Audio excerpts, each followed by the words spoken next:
Welcome, viewers, to the third session of Pens and Swords here at Tales of Witternock, our D&D 5th edition actual play live stream. I'm Saga, and Conrad. we will be your storytellers this evening. And with us tonight are our wonderful, wonderful players, AJ, Ernie, Heath, Ollie, and Silver, who is also the creator of the beautiful world of Witternock. Before we begin, we'd like to thank a few groups: Smiteworks for Fantasy Grounds, our virtual tabletop of choice, Discord for our voice and video services, and Wizards of the Coast for D&D 5th edition, the game we play. Tales of Witternock is not directly affiliated with any of these companies except for other than use of their products. And a very extra special shout out to Hayley Gordon and Alex Robinson, who created the Good Society RPG, of which we have been inspired by and borrowed some of their rules. So, we begin not in a morning, but still late in the evening, and the Steel Rose is bustling. From the outside, many individuals hang around the ornate stone columns, and bright firelight pours out of the many open windows, set deep in the bustling city of Empersa. See patrons who hang around, talking and laughing, with tobacco smoke drifting lazily to the night sky from their smoking pipes. Inside, drinks are flowing, though absolutely not freely, yet the atmosphere is energetic and the party is in full swing. Covington, Blackthorn. As you enter, a tall woman approaches you. You actually recognize her. It's the knight who had rode under the Galmanor banners earlier today. She has a bit of a sour expression on her face, but she leads you up to a private balcony where already our good friend, Deander Galmanor, is sat, overlooking the main floor, but away from such frivolities. Covington is going to take his seat, since Galvanor has already sat, and he's going to kick his boots up on the table. Ooh. And then just chill. And as Covington comes in, he's just going to start to get up to shake his hand before he sees him plop down. And just, okay, yeah, settle back down. Yeah. And Covington's going to be like, husband, thank you for your invitation. This is is this your establishment? Oh, I appreciate you accepting the invitation. And yes, we've had this place for, I suppose be 6-7 years now. Excellent. Decided probably be nice to have a little bit of a presence, place to stay when visiting the capital on business.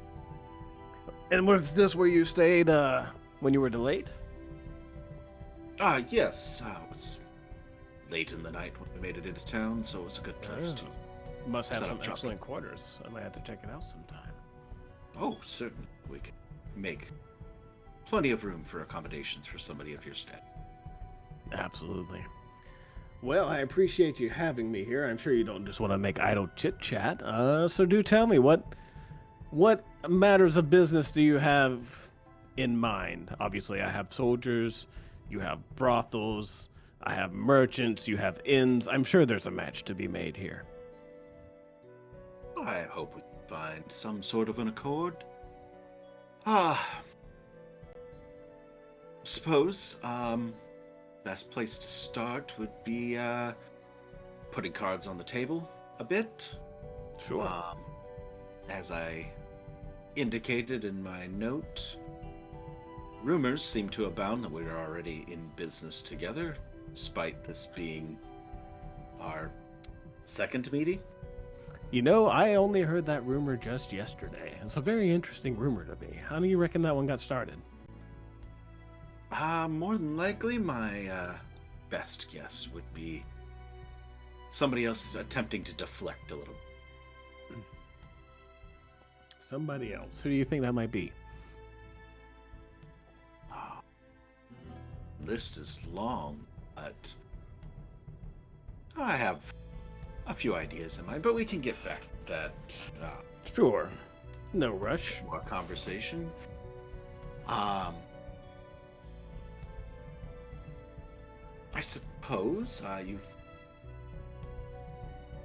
reached some pretty high heights for a new house. I thought I'd set a pretty good. My house had set a pretty good record before you came along. You've definitely bashed that one. So I think. congratulations. I don't know. I think there is a. First of all, thank you. You're far too kind.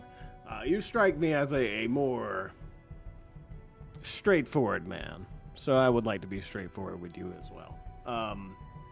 I think not only is there good business to be done between us, but I think that you and I both know that there is this one, shall we say, figure hanging in the balance that might intervene on some of this business that we have.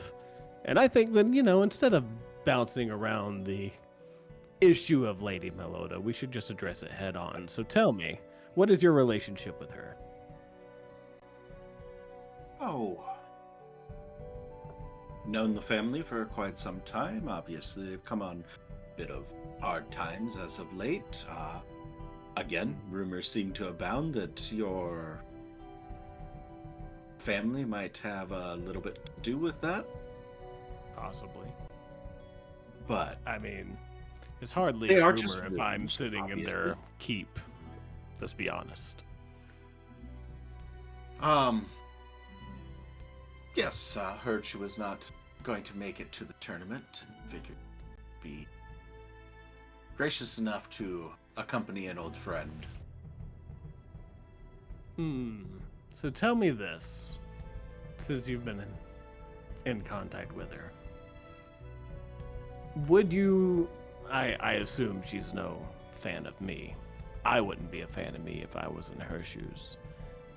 But would you be able to put in a word for me? Would you think she would find interest in maybe returning to her ancestral home? I can always have a conversation.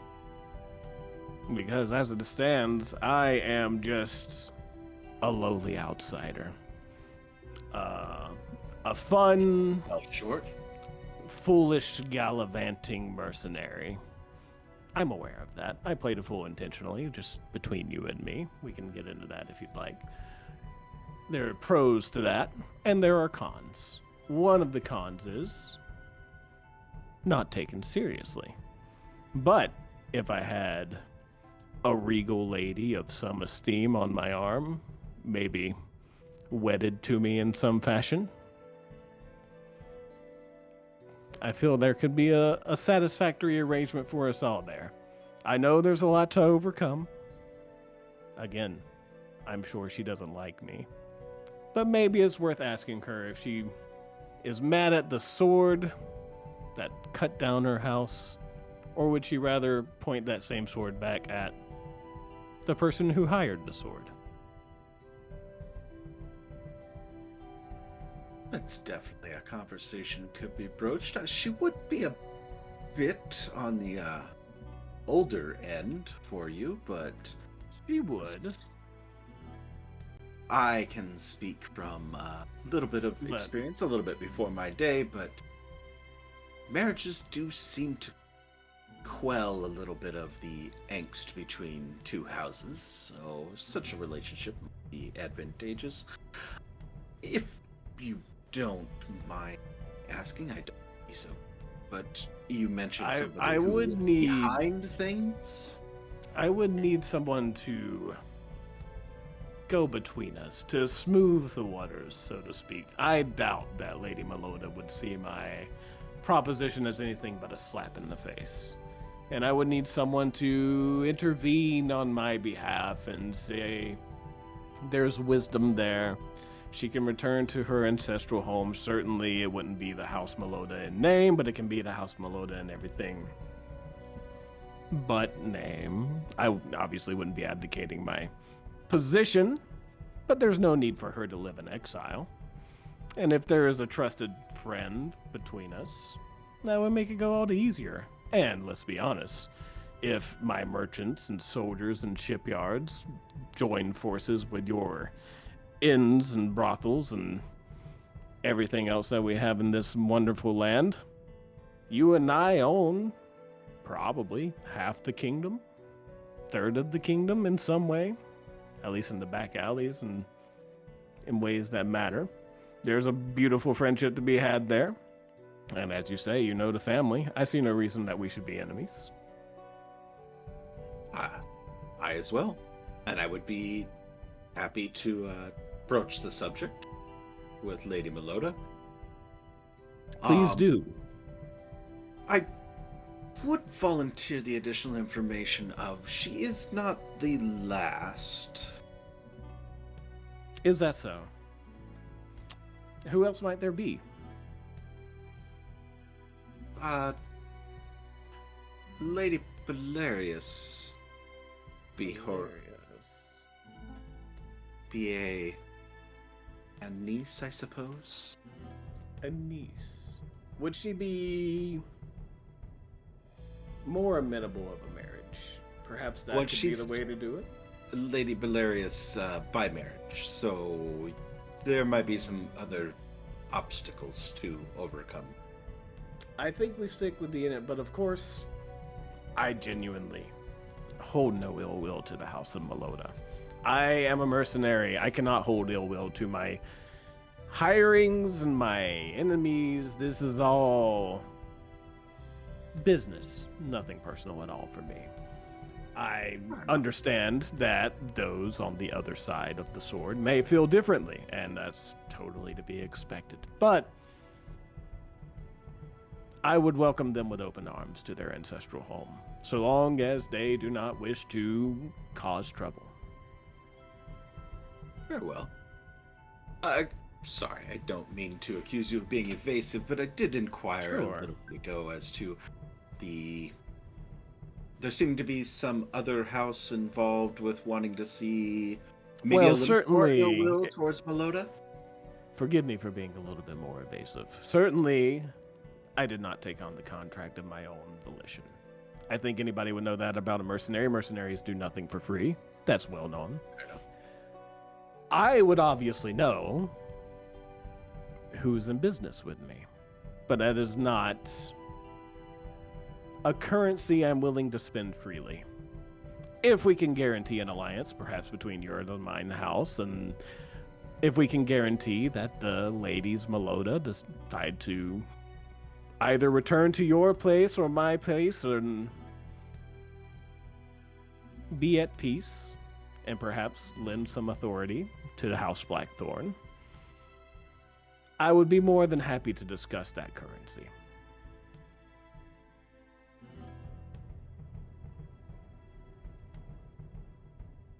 I suppose Lady Meloda's long-standing friendship with myself and my father before me, I would hate to be delivering her into an unflattering situation of potential harm. So knowing who I would be getting into a relationship with and who already holds some sort of leverage over your house would be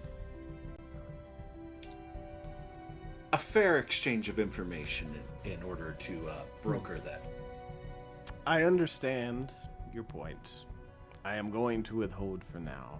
But I will say this. Again, I'm a mercenary at heart. I hold no ill will, and nobody has paid me to ensure that the remaining Melodas are no longer around. And as long as that is the case, and nobody can afford me now anyway, one who would pay me, and why would I accept their money? I don't have any reason to bear ill will towards the Melodas that are around, so long as they have no reason to bear ill will to me. As far as I see it, I think this is a win-win situation all around. Water under the bridge, you and I and the ladies Meloda can all have a council. We can discuss all these things, air it all out in the open. More than happy to do that, but it would be foolish of me to play my entire hand without some guarantee in return. Fair enough. I suppose I could broker the conversation and potentially a meeting, and I would propose maybe that be the agreement. If I can arrange such a meeting in a positive light. Let me sweeten the deal with this.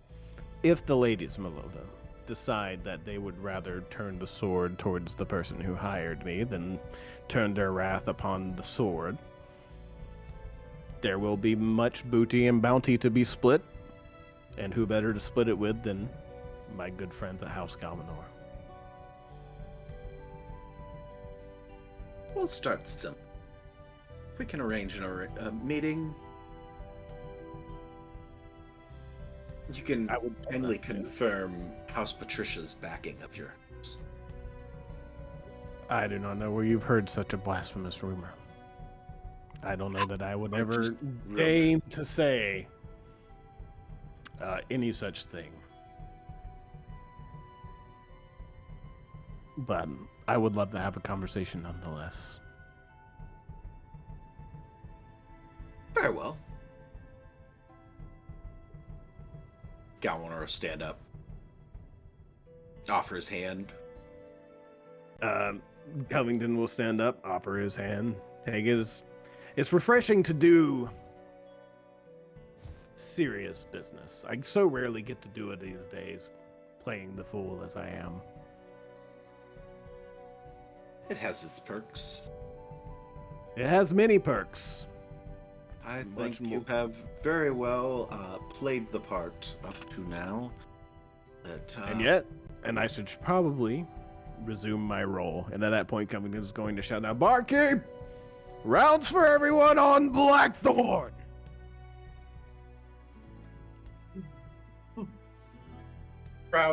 Cheer from the crowd goes up across the bar, and as the ale flows freely, we will pass the night to the third day of the tournament, and awaking, finding new opportunities for each of our houses.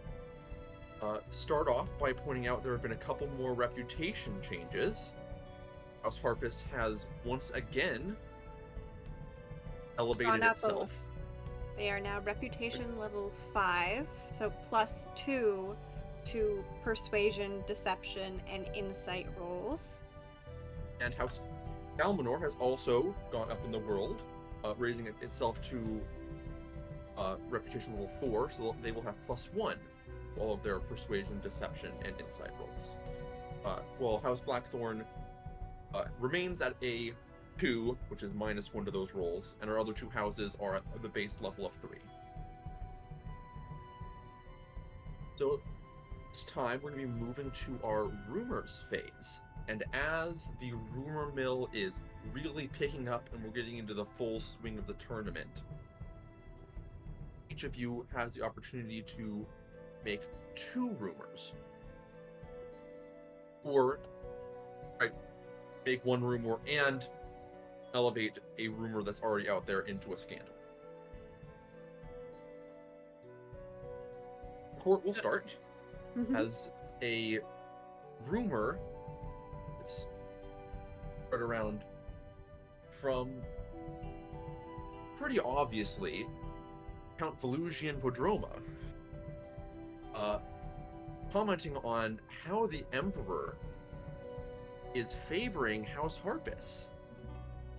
He stood up for them at the joust yesterday, even though their champion was very obviously cheating.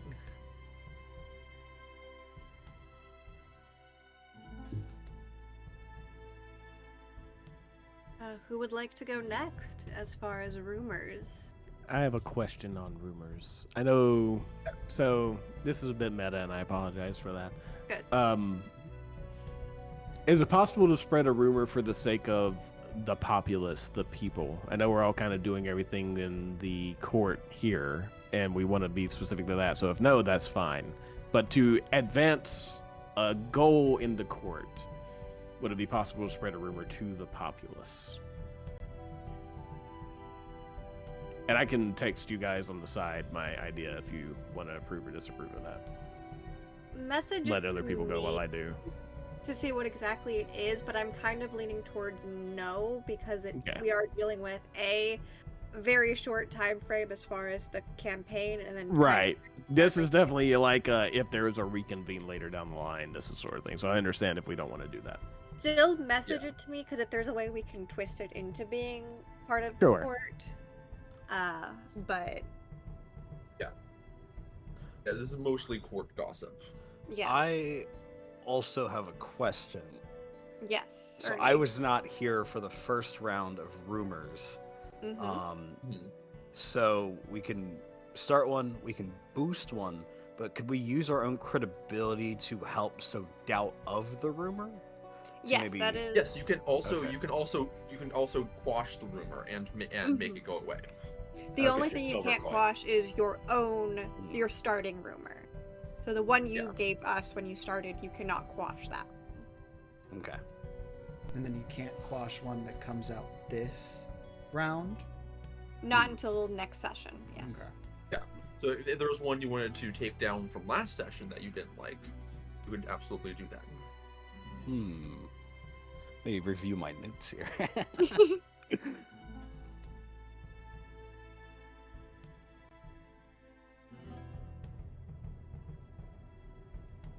What about you guys? The rest of y'all have an idea?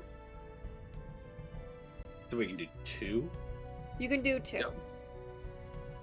Okay.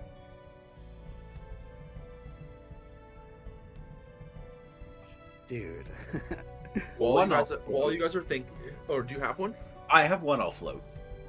Okay. That Maelstrom Harpus had a meeting with the prince after the recital last night. What could those two be up to? Ooh. Might there be, given their closeness in age, might there be some sort of other coming of age, coming out type celebration happening soon? Gay slander The is way you wild. phrased I love this.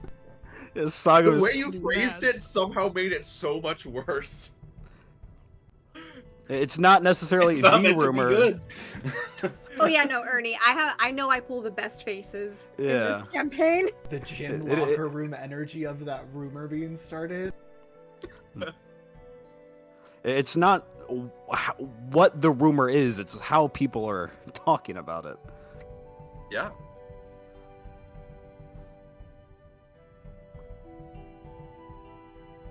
Well, you guys are thinking the court has one more. Actually, one of the rumors has turned into a scandal after the activities of yesterday. Scandal of the pretty blatant revelation of Lady Aegis's relationship with her brother's widow. Ooh.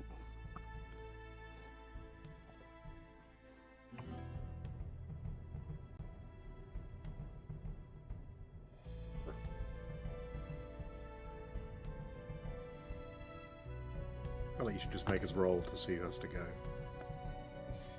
Alright, then roll dice. Otherwise, I feel like we're just gonna wait. No, we're just gonna wait, and then what happened last time, which is the moment Xana Piggyback. said something. I we were just just- like, oh. I genuinely, I don't have a rumor at the moment, unfortunately, or else I would go.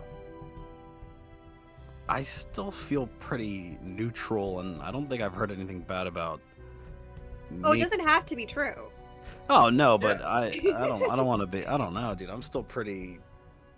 Yeah.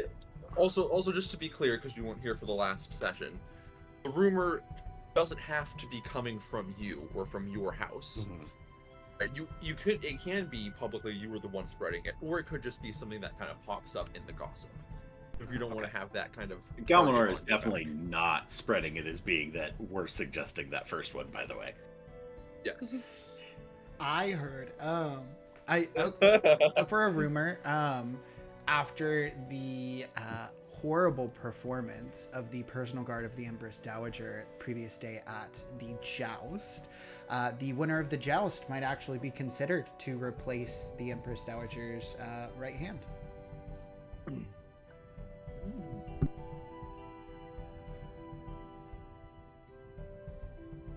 We got 2, don't we? Mm-hmm. Cool. You know that one I said last week about Killian visiting my church? Mhm. Bump that for Up me. that to a scandal. Oh, yes, please. Oh, he can. Ooh.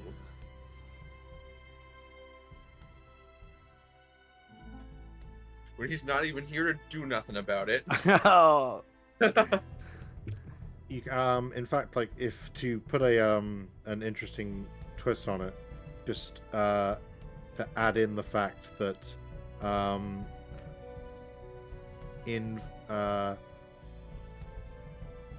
he's turned to the gods in order to help his currently floundering house, please. Interesting. That's what's making it into a scandal. Is that he's turning to the church to help him, the gods through the church, try to help his struggling. Hey, finances. they haven't built anything for a while, so.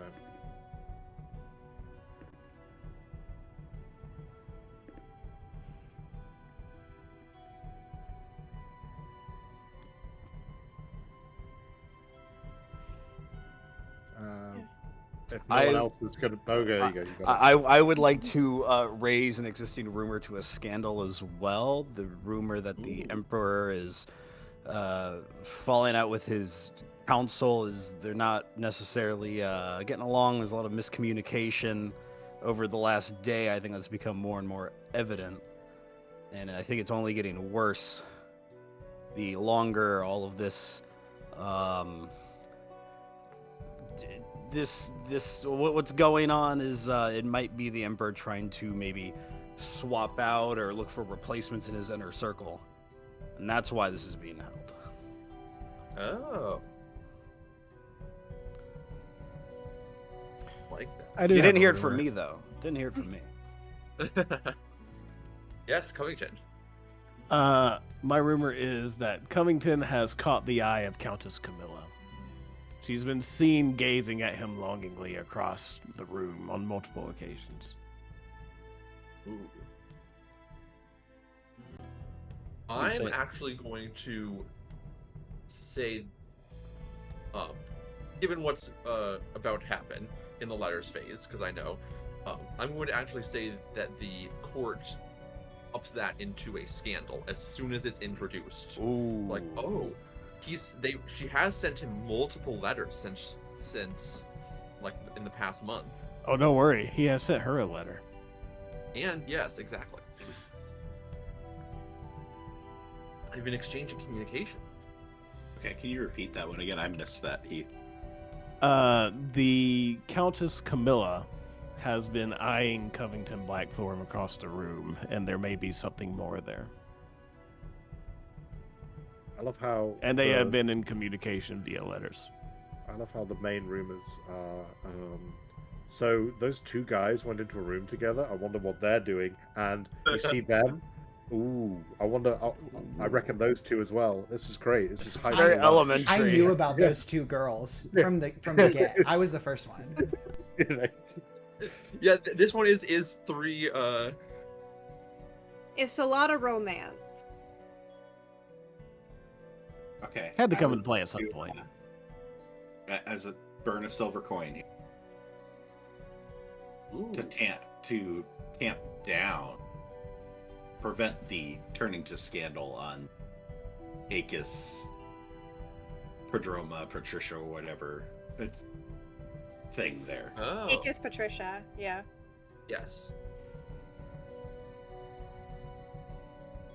How does? What How sort would of you things go- does? Yeah, what sort of How would things, you go about that? information is it's disseminated to try to bring that topic down a little bit. Basically, some information as to how close of friends they are, and that this has been the only person to support her in the loss. the other ones, the widow, Bria losing her husband. and the loss of her husband, which was also the loss of her brother that they have just found. Spent many long hours just trying to console each other with the loss and the unfortunate forcing upon them of additional duties and responsibilities that Lady Akis never expected taking. That has been I would say- misconceived as romantic. I would say that with that, I think that could probably help. Yeah. Yeah. No. They're just good friends. It's Sappho and her friend. Yeah, you just good friends, the lesbians. They're just roommates. Gal Come on. pals. They're just gal pals. Yeah. Ladies These go gal- everywhere friends? together. It's nothing outside of the norm. What a reductive group we are. We are medieval nobles. This is very Well, true. To be fair, the reason why they can't be in a relationship is because Umbria was married to Novia's brother. Yeah. It's not because they're gay. It's because family. But you're admitting they are gay. Well, yeah. I was a slip They're of the tongue extremely there. happy. What's your Yes, issue? they're super happy. Yeah. No, out of character. Like, yeah, they're totally fucking gay. It may take too long in the powder room, but what lady doesn't want to make sure that her face is presentable? They have to go to the bathroom together. Listen.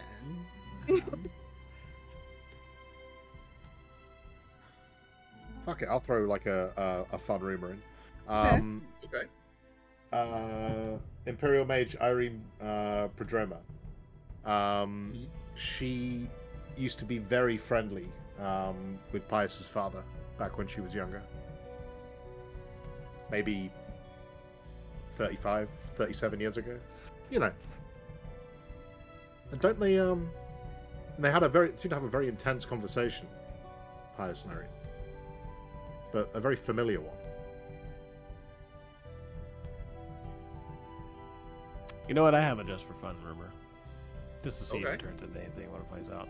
That's I'm what I'm throwing a doing. rumor that Pius and Covington are friends from long back. They pretend to not have been dead, but they've been friends for a long time.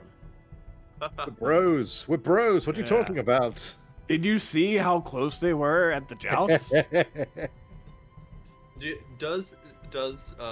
Is there any mention of where they might know each other from?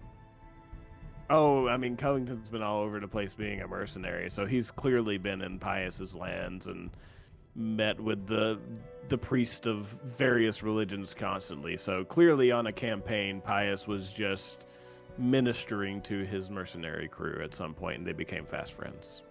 I am the first of the chosen, which would lead Yeah. the more military aspect of the church. It would make sense that I'd be friendly with a large mercenary group.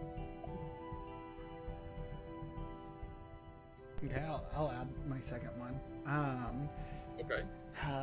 This is about to implicate some of the other ones that have come up, but the Church of the Ascendant Way is not about a doctrine, but rather it's indoctrination. Like full Alex Jones, they're turning the frogs gay energy. Ooh, damn. Oh, I want to use my second point to try to squash that. It's not what I heard. It's a completely legitimate religious organization. It has its tax exempt papers. That's not true. I've been there. They have statues. It's a whole thing. Yeah, there's no rooms where you have to talk about your life or anything. You just go there, you pray, you get out. Wait, but we Good can't question. squash They- it the same one that it comes up, right? It has to Yeah. sustain for one session? It has It to does. sustain for one session. You gotta let it marinate.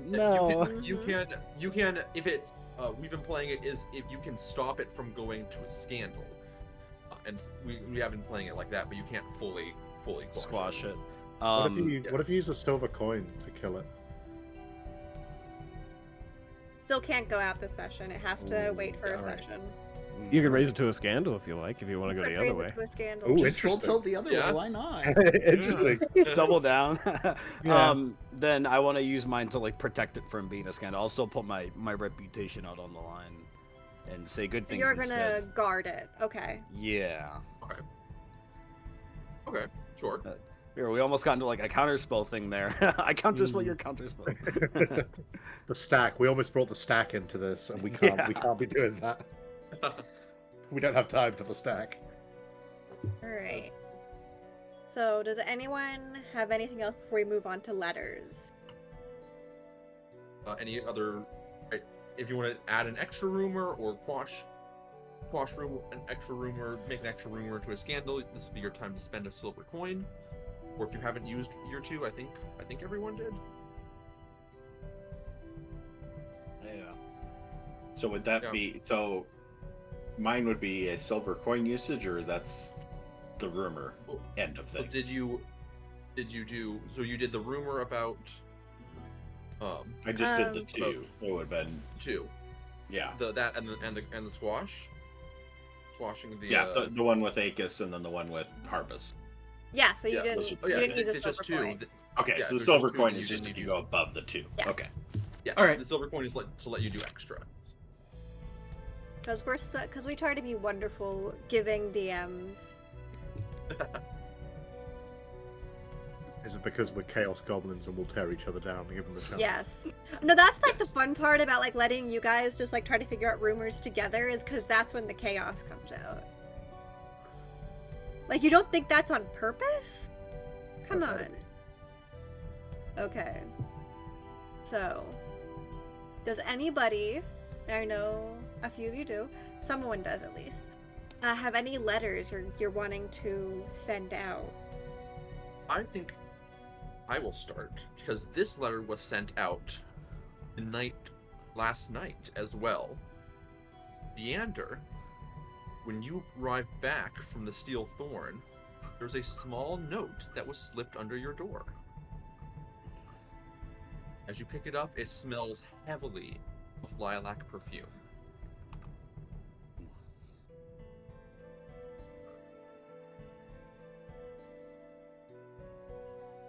What does it say? You open it, written in a flowing cursive. My dearest Leander, I cannot express my gratitude to the gods that you arrived at the tournament in one piece. I was so worried when you sent word ahead that you had trouble with your carriage. I do hope that you will have time to visit with me on your trip to the capital. It happens so rarely, and my heart aches for companionship since my love Castinius has died. I know that you can relate to my pain. Perhaps we can ease each other's burdens, at least for a little while. Yours in adulation, Malia. Mwah. She written moi. Please tell me she's written There's 3 kiss marks on it. moi. Ah, that's not. I like to think that's the voice he reads it into. That's the voice. Yeah. She's in the room waiting for him, reading it out loud behind him. That would have made it worth it to do Mastermind Rogue, just so I could mimicry the voice as I'm reading the letter aloud to myself.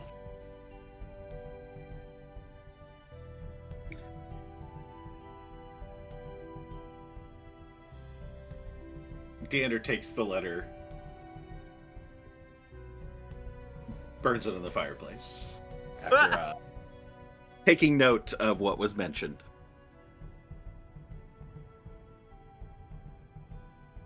Is there another one that turns up that is the medieval equivalent of you up?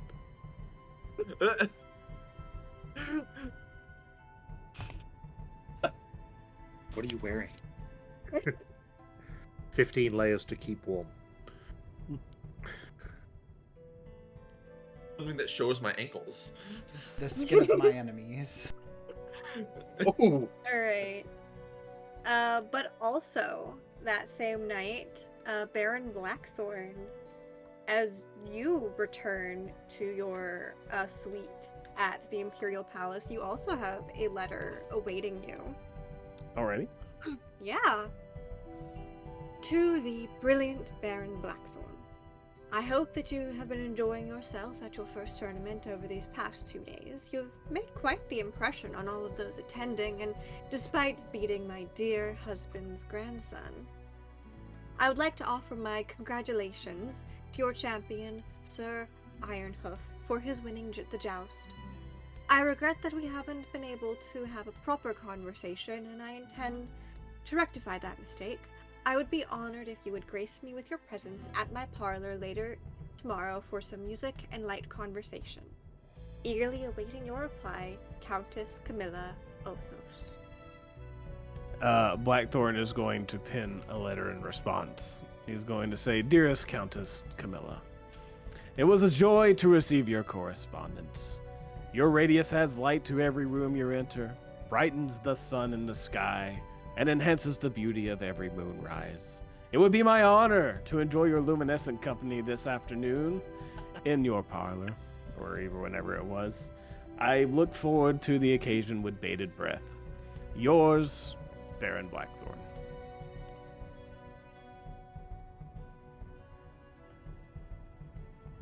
And that ain't the alcohol dogging either. Alright.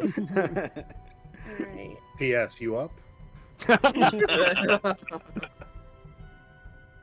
Alright, do any of y'all have any letters? So Covington, was that letter sent through public channels, or did It was sent through whatever channel Camilla sent. If she sent it privately, it was sent privately. If she sent it publicly, it was sent publicly. it was slipped under your door in the middle of the night? It seems like it was kind of a more private- sneaky, Okay. private. I'm going kind of to, since I already made the rumor anyway, I'm going to send it privately and sneakily, but let the rumor do the talking. send it privately, but also like Yeah, that girl was totally into Privately. me, guys. I was talking with Pius the other day. He knew.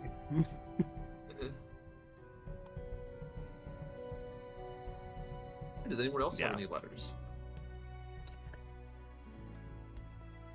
Letters to just NPCs or to other players?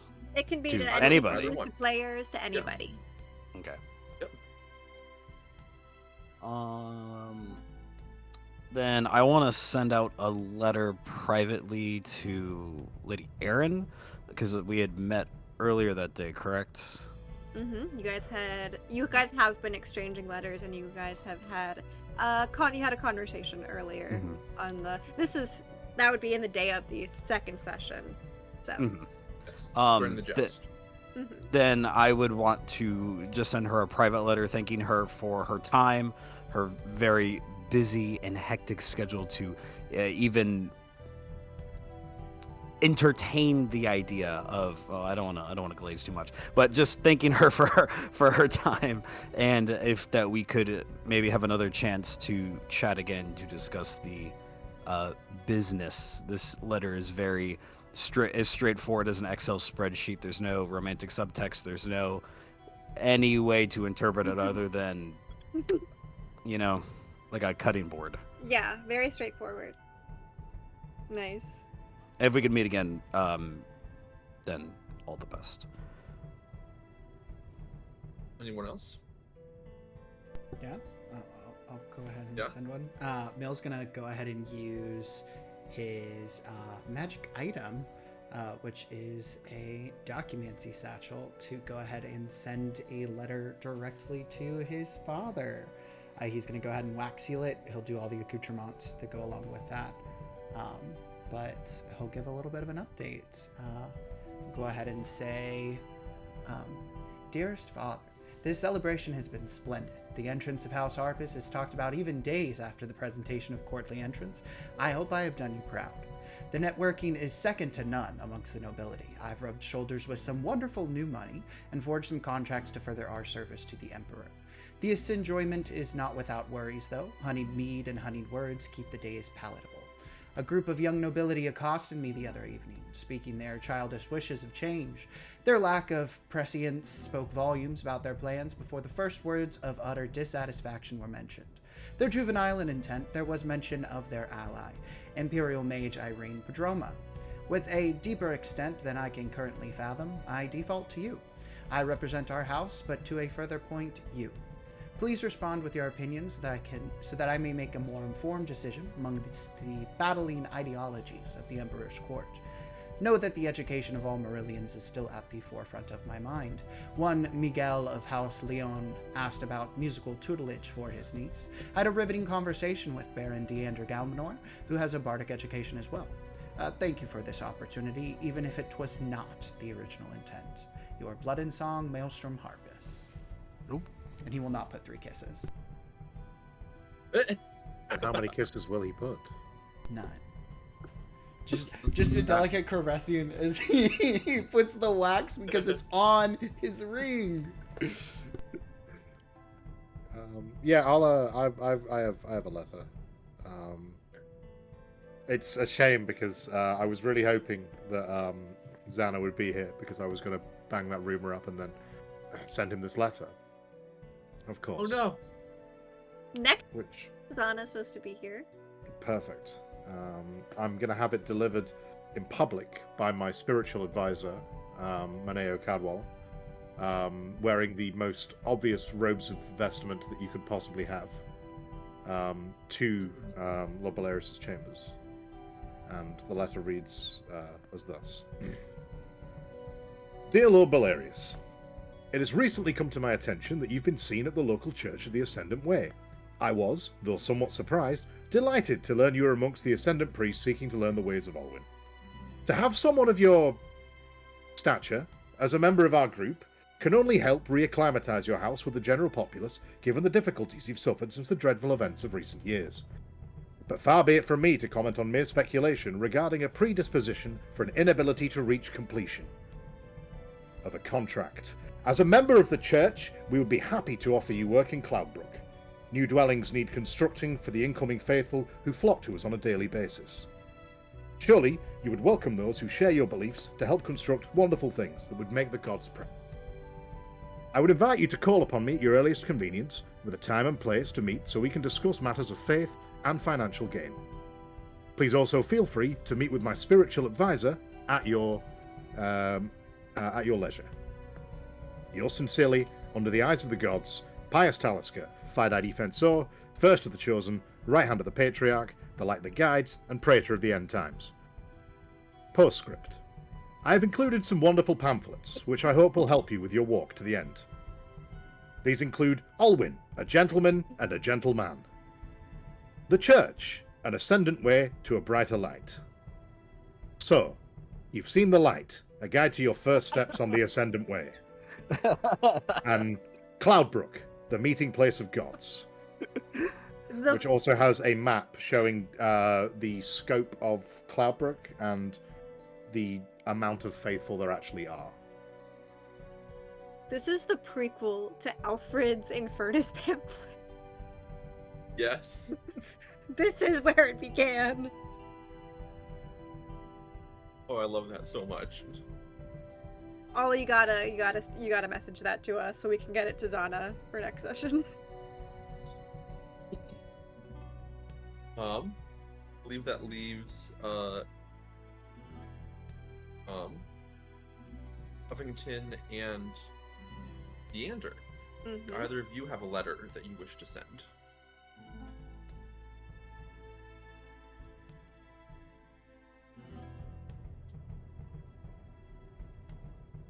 Sorry, was I muted?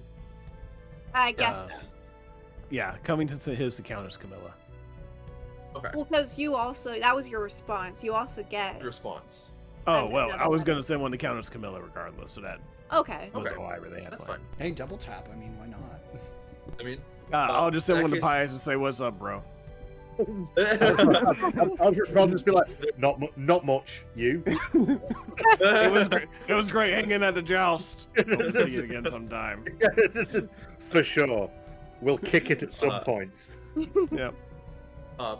There is one more letter that's delivered slightly later the next morning.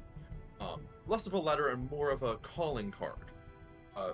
Both delivered to Miguel, Leon, and And to Pius Talixar.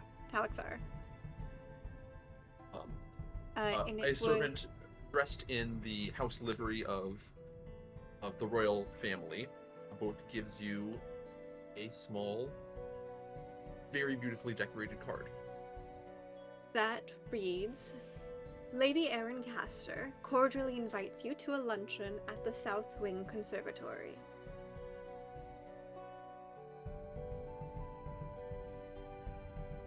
When?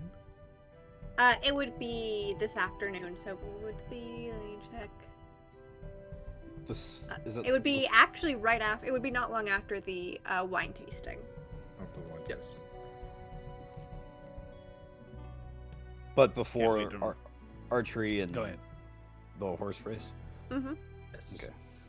Directly, it's directly between the wine tasting and the horse races. Yes. Before that, might ask for how good Covington's wine's gonna be. Getting all the low rolls out. I will. I'll send a response to. I'll RSVP yes.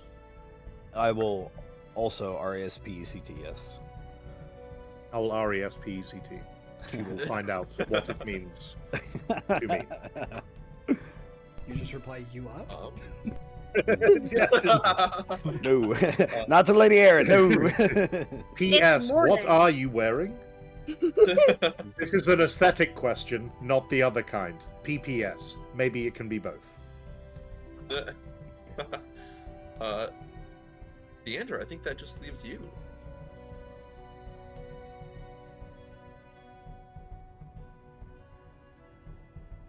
All right. Debated on whether to do this, but I'm gonna go with this. So, Pen out. going to have a note sent with Alzo after putting invisibility on Alzo to deliver to the quarters. Just slip under the door. We'll do Belarius's little trick from a couple sessions. Slip under the door of Prince Narcy.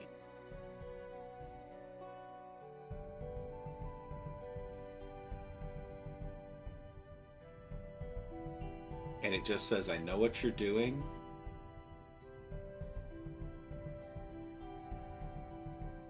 Meet me midnight tomorrow in the garden if you don't want anyone else to know.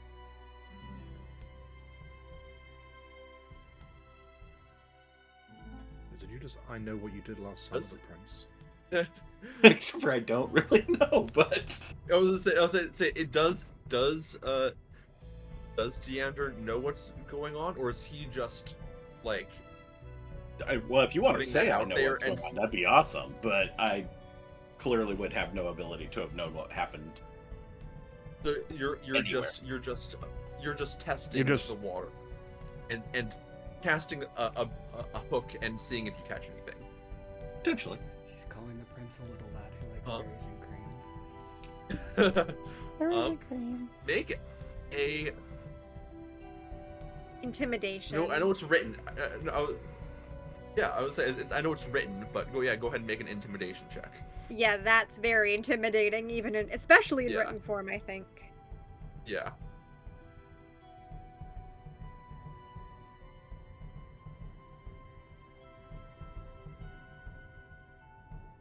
Anyway, I can argue that as a deception instead of an intimidation? Or is it just because we're trying to see what his reaction is to it? I would say because we're trying to more see How he, yeah. how threatened that. he felt by it. Yeah.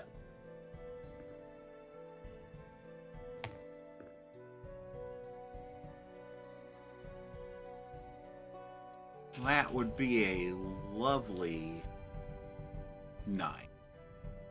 You add your extra plus. Oh no, intimidation isn't on there. Oh, we Intimidation didn't put is that on there. Okay, 9. And did you sign that as from House one. Galman, or No just signature line. No signature. Okay. I feel like that makes it worse. Yes, it does. You want to give me advantage? I would happily re-roll my 4. I'm tempted to. It was pretty Honestly, intimidating. yeah, no, re-roll it. I'll give you Yeah. advantage. It's like a Yeah. ransom note. It's all of the piecemealed, like, magazine scripts. We're off to the great low rolls that started last session. I did move up, but only moved it up to a 12. Okay.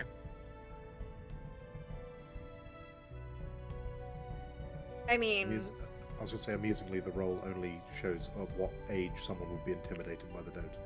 There it is. So now a 12-year-old was intimidated by it. And I think a 17, almost 18-year-old that's plotting things like a small child of the age of 12 would be clearly intimidated, right? Immediately closes his curtains and then opens them again to look out. well, if we have no more letters from you gentlemen, we will move on. Last call for letters. Okay. I think that was everyone's. I think that's everyone. Okay. Are we allowed to write more letters? No. I just No, wasn't sure if it's everyone had gotten all their responses and all their letters in. I do have I'm a. in the position that Ollie should be able to write as many letters as he wants if they're going to keep on being on. I do have a question. Yes. I don't mean to rush things. When is the sandwich contract signing? Should Oh, that have been a yes! letter? Yes, that would have, Lucy would have gotten that to you, which I already sent it to both of you guys so you both know what it says. Both of you have the contract, so feel free to discuss it during the wine tasting as you both are supposed to be there. But yes, the contract has been delivered to you, Covington. Currently, like I said, Lucy wrote it up, so you guys still have a chance to discuss the terms and agreements. I did send that to you, AJ, right? Oh, yeah. No, I Yeah, made okay. annotations on it. Awesome, I'm so glad. Oh, Covington just signed. Done. Okay, so we'll let you guys discuss that. But so where was I? Yes, so we'll move on. The garden where the recital has been once again utterly transformed. Tables litter the area, all under a linen canopy that keeps the worst of the sunshine off of all of you. It's a quiet gathering. You only see, for the most part, other house heads, their partners if they have them, the Emperor, his older sister, and the Imperial Mage. Currently, Aaron Castor is talking with Countess Novia, who has a tired look in her eyes.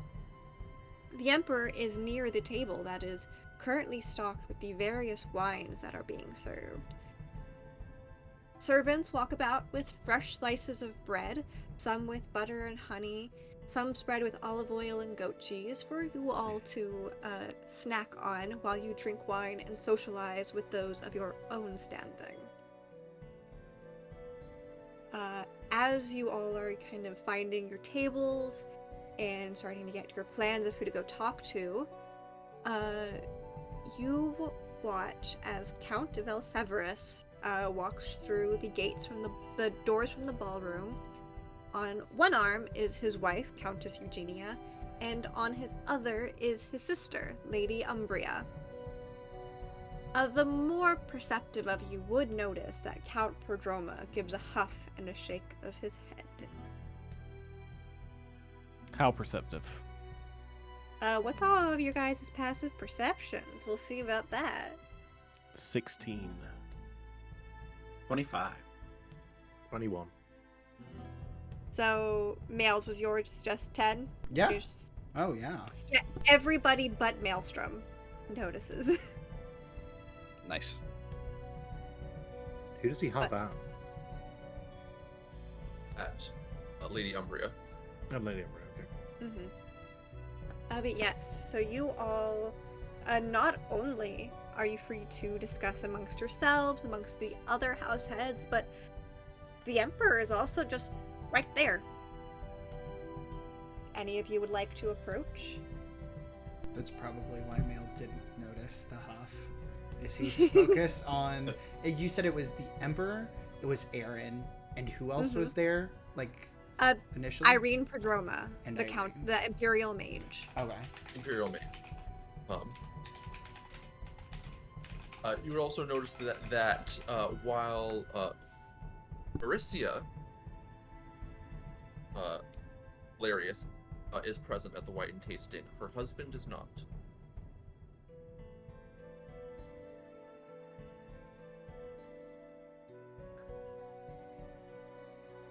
Miguel, since you weren't here last time, Oh I'm no. gonna put you in the spotlight. What are you doing? What are you doing, buddy?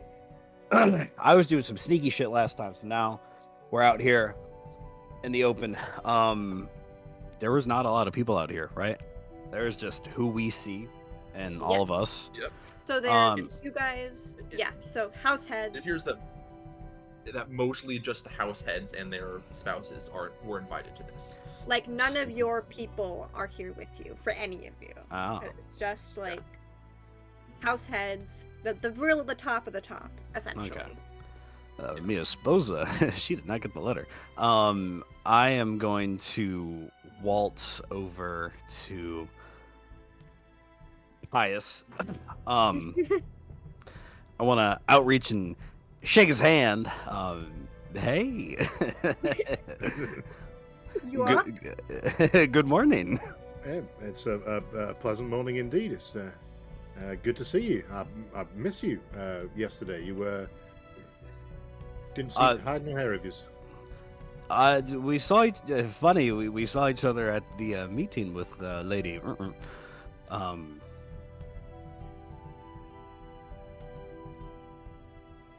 Wait. Never mind that. I was thinking last night to myself, praying to Our Lady Aurora, as one does. I was wondering about this church that you're ahead of. I was wanting to inquire about more information if you had anything like that. Of course. What would you like to know? Do you have like a pamphlet or a flyer or something? Well, we've recently decided that in order to allow information to pass more freely, we absolutely do have an array of informational pamphlets, which the faithful hand out when they go out to spread the word. So, yeah, absolutely. I don't know if I have one on me, but I can absolutely, once we finish with the wine tasting, I'll send someone to go grab one, and I'll bring it over to you. But if you've got any questions, I'm more than happy to answer.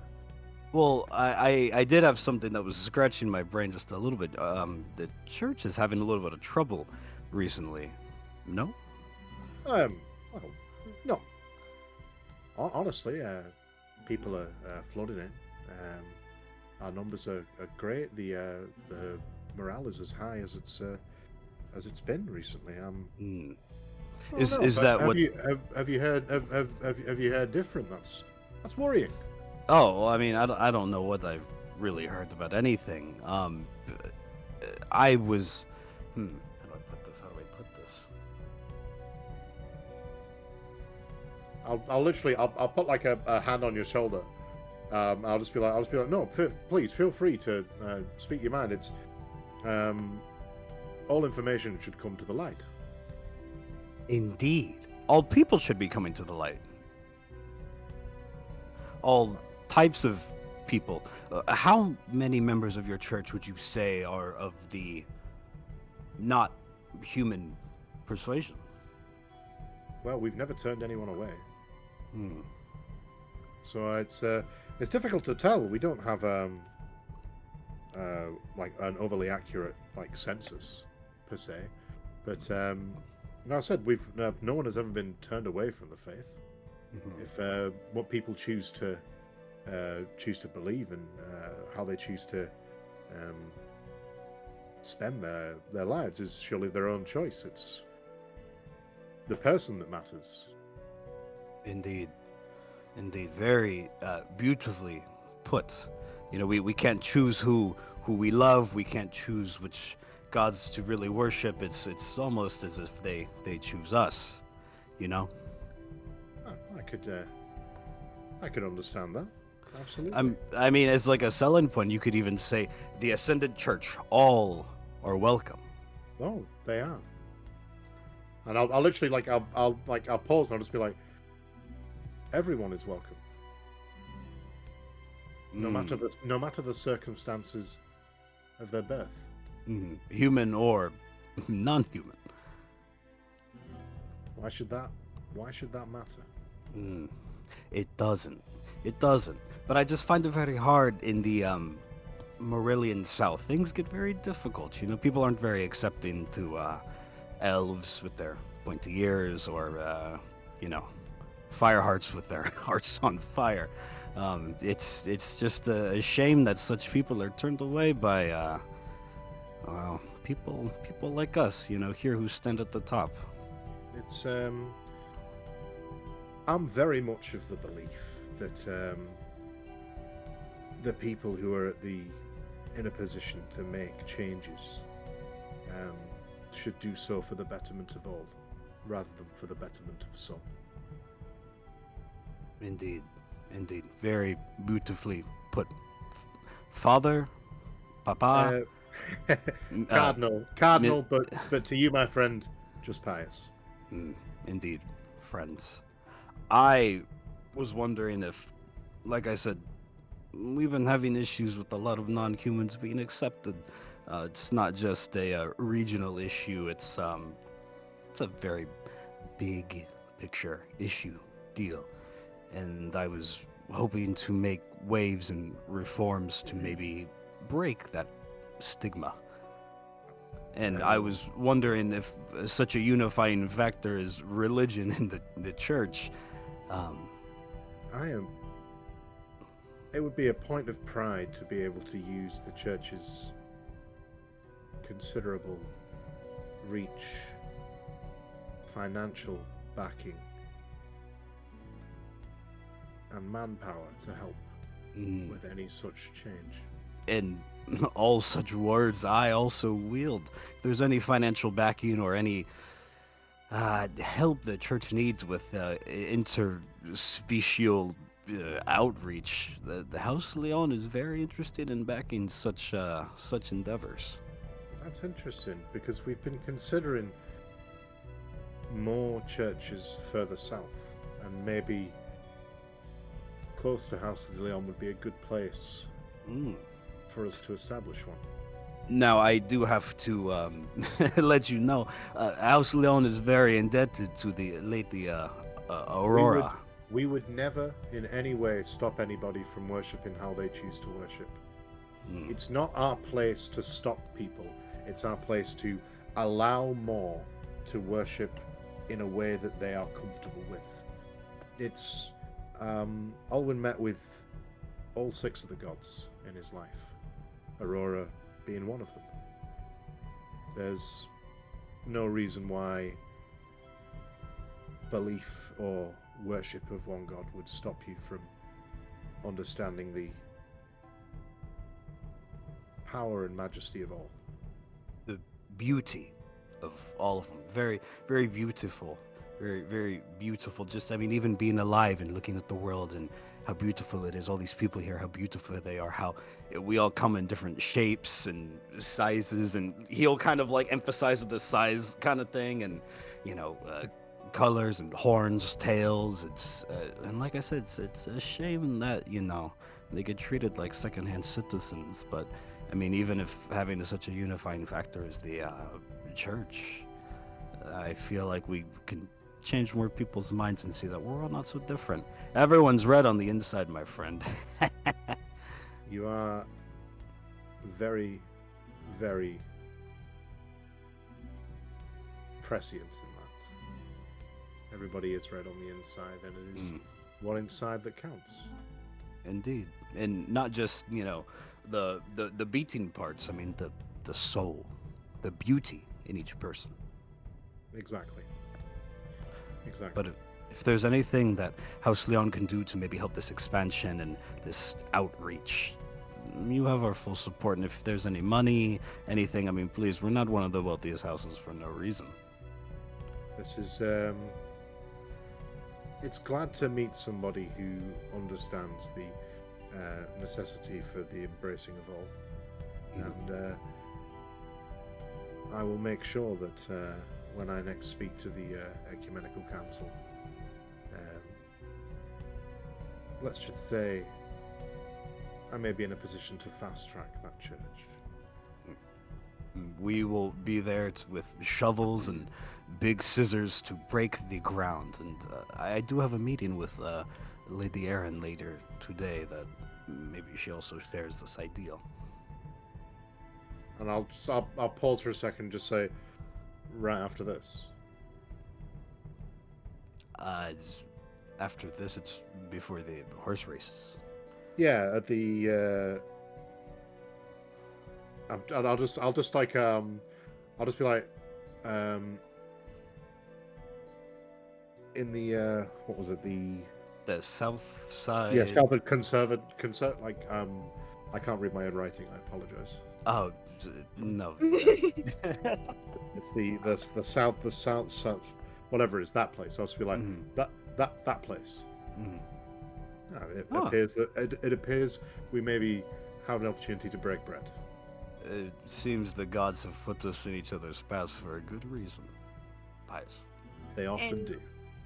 As that conversation finishes up, a like ding ding ding from the front, and the Emperor himself, Honorius Benedictus, announces the first wine that you all will be getting to try. It was one of the ones donated specifically by House Patricia. It is a white wine called Lavender Hill. And, you know, each of you are given a small goblet of it to taste. It is on the wines available for tasting list. I'm going to just send that again. The top one. Say white. Put that up. Yeah. It is a white wine, aroma of citrus and lavender. I love lavender.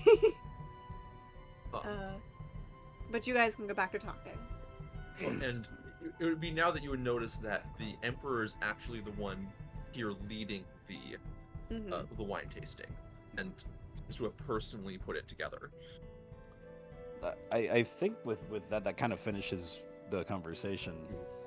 Then we just go and we twirl our mustaches and sip the wine. Will bring about change whether they like it or not. Yes, Covington. Covington wishes to speak with the Emperor, but before, is there anything that he would know that drummed up from the rumors from last session that were spread? Specifically, that the Royal Hounds were looking for trained guardsmen to enlist, and the Emperor wished to meet with Blackthorn for military expertise. You hadn't heard anything back on those quite yet. Okay. But the rumors are out there. You've definitely heard other people talking about it, but you haven't heard anything specific back on it. Other than, you know, some kind of like, what does, like, House Blackthorn so, like, thinks just because, you know, they took over House Melota that there's something special, or, well, maybe they are, and just, like, various opinions have been floating about House Blackthorn. Is there a way to, like, not stealthily, but, you know, with respect, approach the Emperor and ask about, it's been, I've heard around that you've have interest for my military council, and I just wanted to make myself available. I'm sure now is not the time, but this is a glorious thing. Thank you so much for adding my wine to the tasting menu. I hope it pleases all here. It's so gracious of you, sir. But it has reached my ears that you wish military council, and I would love to offer if needed. He gives you a look and is just kind of turns to you and is like, I'm unsure of how you heard of such a thing, as I'm not planning any military expeditions currently. Military is not just expeditions, my emperor, is also defenses. One never knows where the next sword stab can come from. And with that, he kind of takes half a step back from you, actually. Like, I can understand that, my friend. But I am not really in need of any military expertise. Though if I do, I will be sure to call upon you. And Right Covington's just... Sorry, go ahead. Right now, I am simply trying to ensure our empire is as prosperous as it has ever been. I share the very same goal, I assure you, my Lord Emperor. And he's going to shake his hand. It's like, I am always at your beck and call for military council. He's just going to say that slightly too loudly. And then return to the party. Yeah, Miguel's going to look over and go,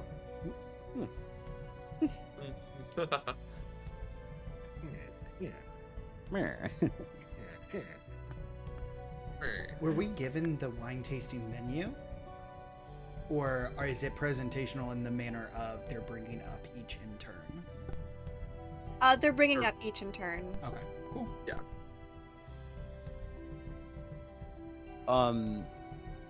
Looking around, is there anybody who's like chugging this, or is everybody very, very gracefully? Oh no, Covington's chugging this. He doesn't know how this works. Yeah, I was gonna ask for everybody but Covington, but I wanted to give you the benefit of the doubt. I appreciate that. He just downed the white wine in one gulp and was like, needs more spices. You're supposed to savor it. You taste more if you left it in your mouth. You would notice that at this wine that Mauricia Valerius is in a spirited conversation about the merits of the wine with Valseverus, Patricia at the moment. Who was the first person? Mauricia Valerius, Killian's wife. Oh, okay. She's complimenting it on how much that she likes it.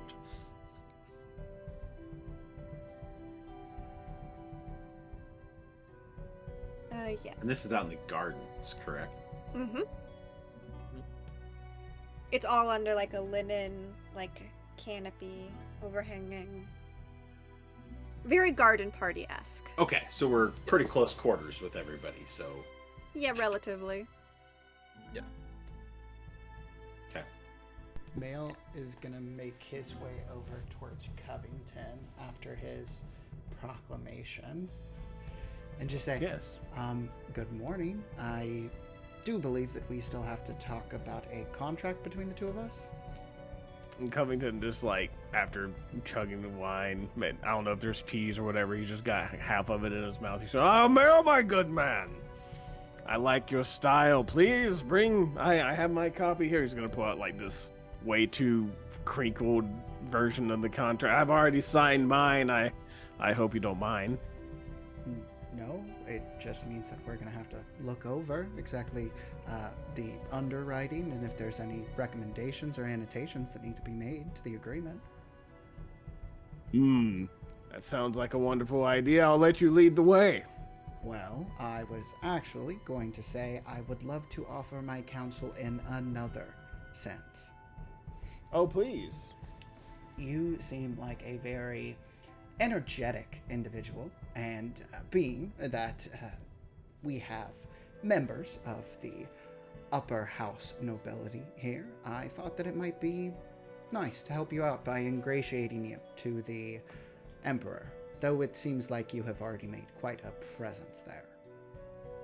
That sounds fine, my lad. I would love to be more in the word you said. With the Emperor, absolutely. I don't know how you're so drunk after one glass of wine. Not a drunk at all, sir. Just a man of the people. Mail's gonna go ahead and tighten his eyes a little bit and just say, Sure. And he is going to prestidigitate, like, he's gonna aerate his wine. with just like a little like whirlwind inside of the crystal glass, before taking like a single sip and looking at Covington's very obviously empty glass. Covington doesn't really have much to say about this. It just seems like way too fancy way to drink wine, but he's not going to say that. No, Mail will go ahead and stick by Covington. It's not assigned seating, is it? No. Okay. No. Yeah, the Mail will take a seat.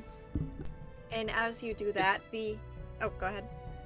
I was say it's more like the like cocktail seating where there's not actually really seats, just kind of those tall tables, small round tables that you can kind of stand around and mingle amongst each other.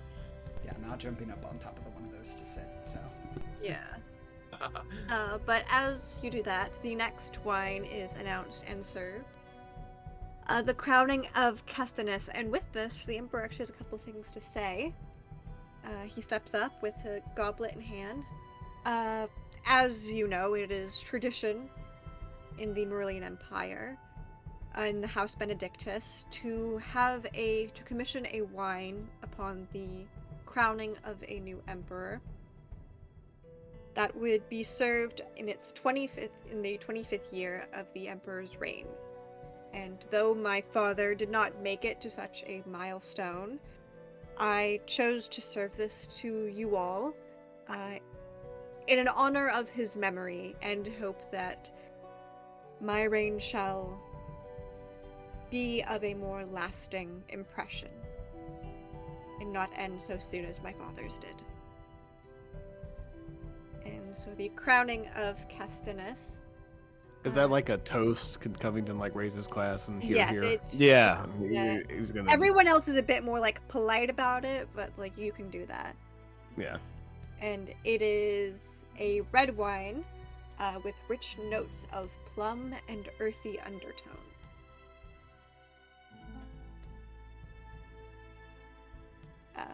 And back to you guys. As it comes around, Covington's gonna kind of like. He's been made aware that these people don't drink wine the same way he does after the first round in a couple days here. So he's just gonna kind of spy what everyone's doing and like not do a great job of imitating it, but be seen as trying.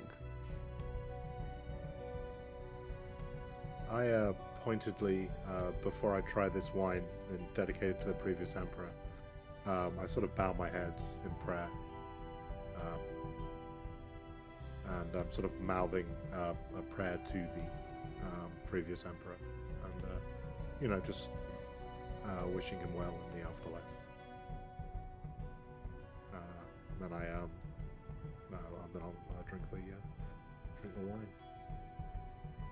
Mill's gonna see what Covington's doing and say, "That is a very nice attempt, but I will tell you what, this is probably the perfect moment to ingratiate yourself amongst our hosts."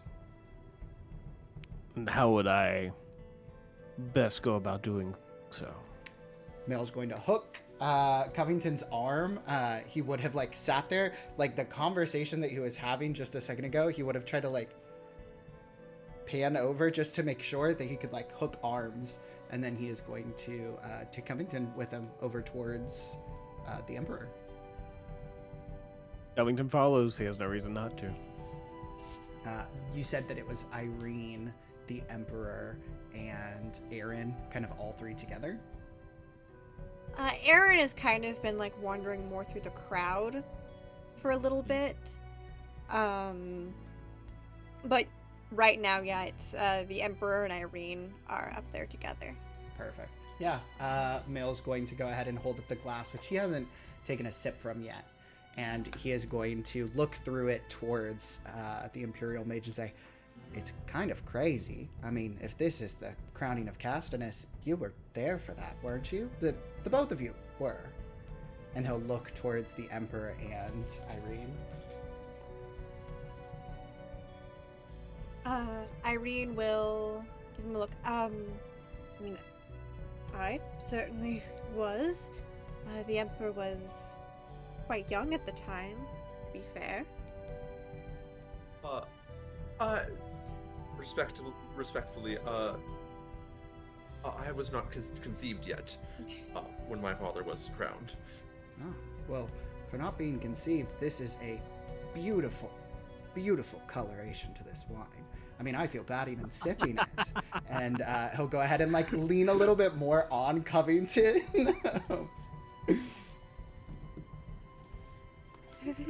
Covington is just perplexed. He's just visibly perplexed as what's happening here, but he's just going with it. How come Yes, fine color. Strum, Harpus, I've heard that you've been excelling well at your magical studies. I believe that's true, but I also think that my house has been making quite a name for ourselves through these activities, as the Emperor himself was able to intercede yesterday.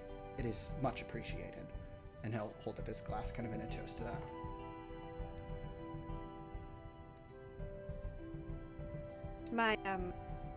I must apologize for my brother's, she kind of glances over and realizes he's not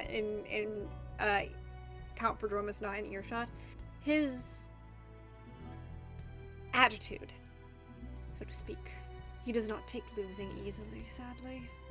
That is perfectly fine. I thought that it would be nice to surround myself with the other momentary victors. I mean, if my house's River was to go up against his Ironhoof, I very much doubt that it would be as successful as yesterday's performance. And he'll go ahead and give a grin over towards Covington.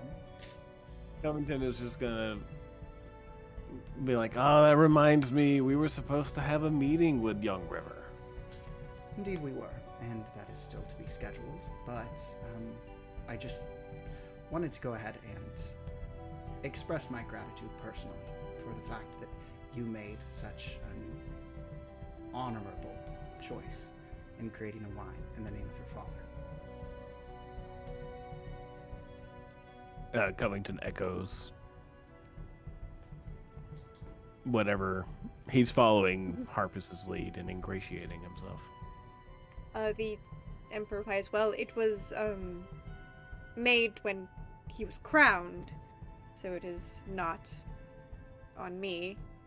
The decision to break open the cask. Yes, I simply decided to serve it. In his honor. In his honor. Covington's just going to say, a wise decision from a wise emperor.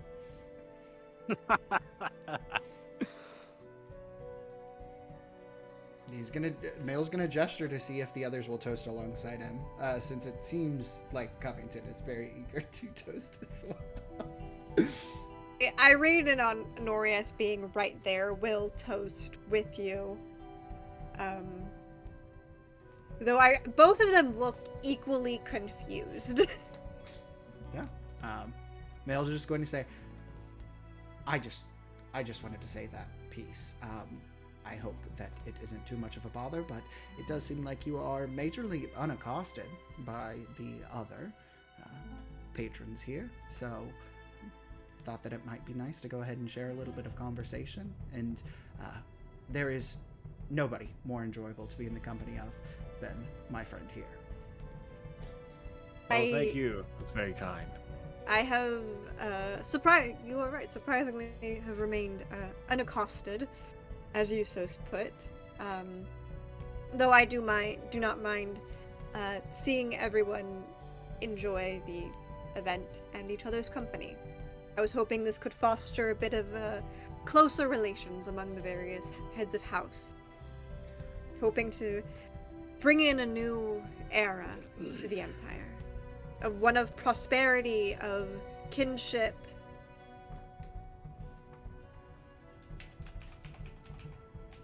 And? And that is all. I'm not one for speeches, I must admit. Perfectly fine. Nor I, my emperor, I understand. Though I don't think I ever properly congratulated you on your beautiful performance, Maelstrom. Though I believe my brother had a conversation with you about it last night. Indeed, yes. Your brother was the one who decided to converse with me about it, but unfortunately, hindsight is 2020. I did not make my performance in honor of our emperor or even Emperor Castinus. Instead, it was Lady Camilla.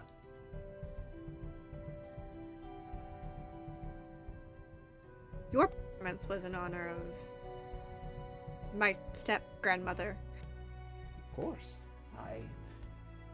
I very much respect everything that she has done in terms of the educational world of the Empire. I only hope that I could follow in her footsteps, much in the same sense that you hope to follow in your father's footsteps. It would be wise to start with an extremely strong foundation, I think, and between myself offering services there and, of course, the Baron here offering services of his own, I hope that this isn't just a moment to talk between heads of houses, but also to further relations with you yourself, Emperor. And May will give a bow. Of course, of course. Conversations are quite welcome. He kind of clears his throat. I will admit that I am not as eloquent as you are, my friend. And so any chance to have a direct conversation with those who have the Empire's best interests at heart is most welcome. And you're right, Countess Camilla is quite accomplished. She's been running the Angel Hill Mages Academy for a few years now, is only on leave while she is with child. He kind of clears his throat again at that. But it's... Oh. What is it? It would be nice to see others of a younger persuasion who have a great mind for the future to also find their places among the peerage. If you are willing to meet with like-minded individuals, as you say, maybe during the horse races we could arrange some sort of meeting. I don't have a horse in the race per se. We produce performers, and I do quite like the dressage of horses, but never gotten the animal handling down. Meeting of who exactly, if I might ask? Well, myself, Lord Blackthorn, anybody else who might pique your eye. I would say that those who found success in the joust yesterday, I was around them for the majority of the time, and they were all quite agreeable. It is unfortunate that Miguel de Leon was not present for it, but he also seems to have a capable head as well. Actually, on that topic, and if it is all right by the two of you, I will have the invitation sent as soon as I can. I will have to make an appearance per my mother's instructions. He kind of makes a face at that. It's a little hard to read, but it's definitely like a little kind of sour expression. I will have to be at the horse races, and I believe Baron Blackthorn, you are racing it yourself, if I remember correctly. Yes, I was soon to say I would love to attend this meeting. Unfortunately, I am indisposed at that particular time, but any other time, I would be happy to make work. I have been planning for those who have earned a level of trust, a breakfast where we could, in a small group, discuss matters of state, matters of house, matters of the Empire. And I will ensure that such an invitation, which will be the morning after my younger brother's birthday, which is tomorrow, to be sent to both of you, and any of those who you may recommend, Lord Maelstrom. And I am very grateful that your father has sent such a level-headed young gentleman to represent House Harpus. And I'm so glad to see others looking towards the future of the Empire. The Archmage would chime in once again. Kelvington's just gonna wrap a big old arm around Maelstrom and be like, yeah, it's a good lad here. if you're looking for recommendations, I mean, I can point them out now. House Taliskar, Pius seems quite interesting. You have Miguel, who I already made mention of, and the others all participated, though not themselves like Baron Blackthorn here is about to do in the horse races. I believe that House Galmanor had a horse in the joust. We also had House Valerius. Galmanor's was Sir Jury. She did quite a spectacular job, if I remember correctly. I do appreciate spectacle, and that it was. And favorite. Oh, but with that being said, I suppose we should return to our seats. Pleasure having conversation with you, and you deserve to have conversation with others too. Don't feel the need to separate yourself. Trust is hard to garner if you're keeping yourself spirited away from everybody else. Spirited, and he'll hold up the wine very quickly before it can get sour for a moment. So I've been told, and I thank you both for the pleasure of your conversation. And he's going to kind of lean closer to you, Maelstrom, and I also believe Count Valseverus is also looking to have a conversation with you, sir. I would say bring him to the meeting, but I'm not quite sure. Haven't gotten the pleasure yet. My father does most of the talking with House Patricia. Real Mage will say, well, sadly I have a bit of a bias against him as he is married to my daughter. Fair play, fair play. I hope not to steal the hearts of too many here, but if you keep an eye on the competition later today, I don't know, one of my house members might. Dashing archer. My sister has already mentioned your man River once. Oh no. We have to appeal to all walks of life. She is stunning, I should say. He'll kind of give a nod. Thank you, sir. Of course. And he will go ahead and, not having unhooked arms at all with Covington, kind of like swing around. And just... Covington is trying, he just gets caught mid trying to bow with his hat and it just gets kind of dragged away. I think Is there One? any of you? Next wine? Yes. And the next wine is the Age of the Pantheon. This was donated by a local Dadian temple, or temple to Datus. It has a full-bodied and rich flavor. Kind of as a like cherry flavor to it, smoky undertones, and as a somewhat spicy character. I did so much research into how to describe wines for this. Y'all don't even fucking know. For all the sommeliers in the chat, please give a sign of respect. This sounds like a very Covington wine. Yes, it's a full-bodied, spicy. Yes. Does any of you guys also have want to approach the Emperor, have conversation? Before I approach someone for a conversation, you mentioned that the reason that Countess Novia and Countess Umbria couldn't be together was because Umbria was married to her brother. Why is that an issue in terms of like legality? What's the... It's kind of so you guys would know, it's a mix of things. It's generally frowned upon for someone who, when they've been married to one family member, to then hop over to another family member. There is this level of, well, you are kind of already part of the family, so it's just like it's not. It's not legal. It's not religious. It's just a general view of. It's definitely social, yeah. Okay. It's a social. It's very much a tradition thing.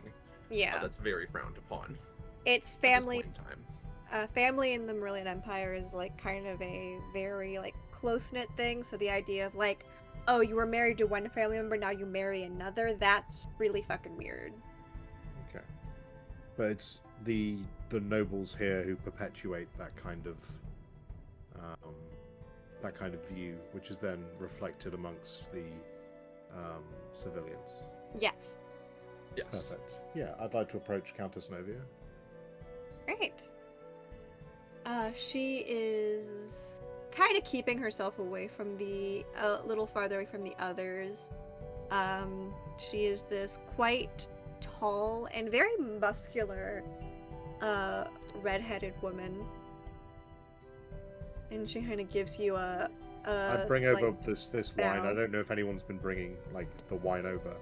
If She she's has. standing They're on the all road. kind of. She has just like the 3 glasses sitting on her table, undrank. She's not drinking anything. So if I notice she's not drinking anything, I bring just some water. Ooh. Or Bye bye. Yeah, just let's keep going. okay, cool. He'll be back. Yeah, just like some water or something like or something like a juice or something Mhm. like that. And I'll bring it over and I'll make like a bow. I'll just be like Countess Novia. I've not had the pleasure. Cardinal Taliscan, Pius. Cardinal Pius, it is a pleasure to meet you. Absolutely. I wanted to. Honestly, we've had obviously dealings with your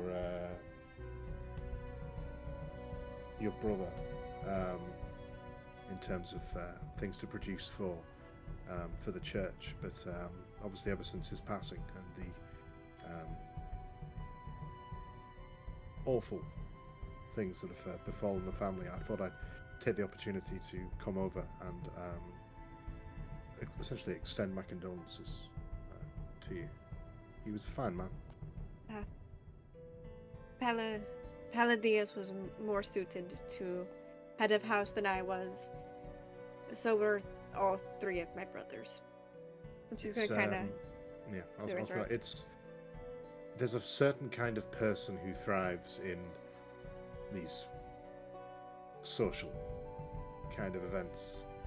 It's not the kind of thing I find myself usually doing.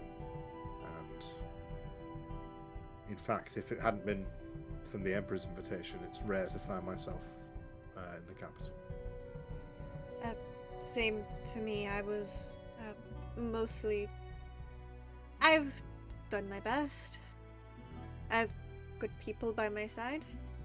No, it's good. It's a important thing to surround yourself with people who benefit you and allow you to be the best version of yourself. You know. That is our hopes. Yes. And I'll be like, this is just so you know, I'm not over here to try and convert you to a faith. I understand that your family's faith in Infernus is a strong and proud one, and I wouldn't in any way try and change that. It's merely a like I said, an opportunity to make a connection between someone I imagine we will be dealing with in the future. And just as an offer, I know that sometimes the views and opinions of people, especially in a place as insular as the capital, can be tiring and oddly parochial. And to extend the opportunity for you to make a visit up to Cloudbrook when time permits for you, to bring the people that you do trust and do help in order to continue the trade that flourishes between our families. She's gonna kind of give you like a up down. I will admit I'm not. I have always honored Infernus. It is what I was taught, was raised by. Faith is not something I am any expert in. If that is. I don't think any of us can truly be an expert in faith. I think would faith's something. say- I think faith's something that you feel and something that you experience rather than something you can be an expert on. I would say priests such as yourself would know more than I do, at the very least. I say I'm still trying to learn as much as I can. I can appreciate that. It is the same in my chosen skill, I suppose. Yeah, you have to consistently. If you don't consistently exert the muscles, they'll never grow. You see. I shall If you give. don't, if you don't stimulate the things that make you better, the things that you enjoy, they become stale. Yes, I can. You men of faith always know the right thing to say. It's a curse more than anything. I'm sure it is, especially among these people. There are some of the people who are here who have the strength of character to think how they want to think, but there are those who are bound to an older mindset, shall we say. And you see her give kind of a sideways glance in a direction, and you just know it's towards Count Prodroma. I was like, I couldn't possibly name names. As I'm I make the same like a slight sort of movement of my head, and then a movement back. sure neither of us good. I'm sure there's not, definitely not at least two people we are both very much thinking of. I could neither confirm nor deny, but there are some people that they do say that the gods rarely give with both hands. Yeah. Or sometimes none. Well, they have certainly given them something to think about. And I'll just be like, if you, at any point during the time that you are here, feel that you are somehow ostracized from the general grouping of people, as we have all felt from time to time, you have, if you so wish, feel free to join me. I cannot say I am always the most effusive or engaging companion, but I am certainly someone who's always tries to have time to chat to the people who are important. So long as you aren't trying to offer my hand in marriage, I am happy to talk with you whenever. I've been getting a lot of that. I'll just be like, we barely know each other. That's a bit forward on your behalf, but no, I completely understand. This is merely a reflection of the respect I had for your brother and your family in general, for what they represent, as well as what they've brought to what they've done for the church. It is. Do forget your lot are a bit more have been more separate up until now. We have. It's but difficult. Knowing someone is not the prerequisite for marriage around here, which is no, honestly a absolutely. very sad thing. No, it's that's worrying more than anything else. Again, there are certain mindsets which are set in stone, which, as you know, that under enough pressure, even stone breaks. And she'll kind of quietly nod. Yes. Well, it has certainly been an enlightening conversation, my friend. This, I hope, the first of many. Like I said, feel free to, if at any point you feel like, and I'll sort of lean in a little bit. I'll just be like, if anybody starts treating you like shit, you understand. Feel free to drop my name or just head over. I may not be much in the way of flowery words like our friend from House Harpus. I may not be in the way of effusive gestures like our friend from House Blackthorn. But there's something to be said for a man who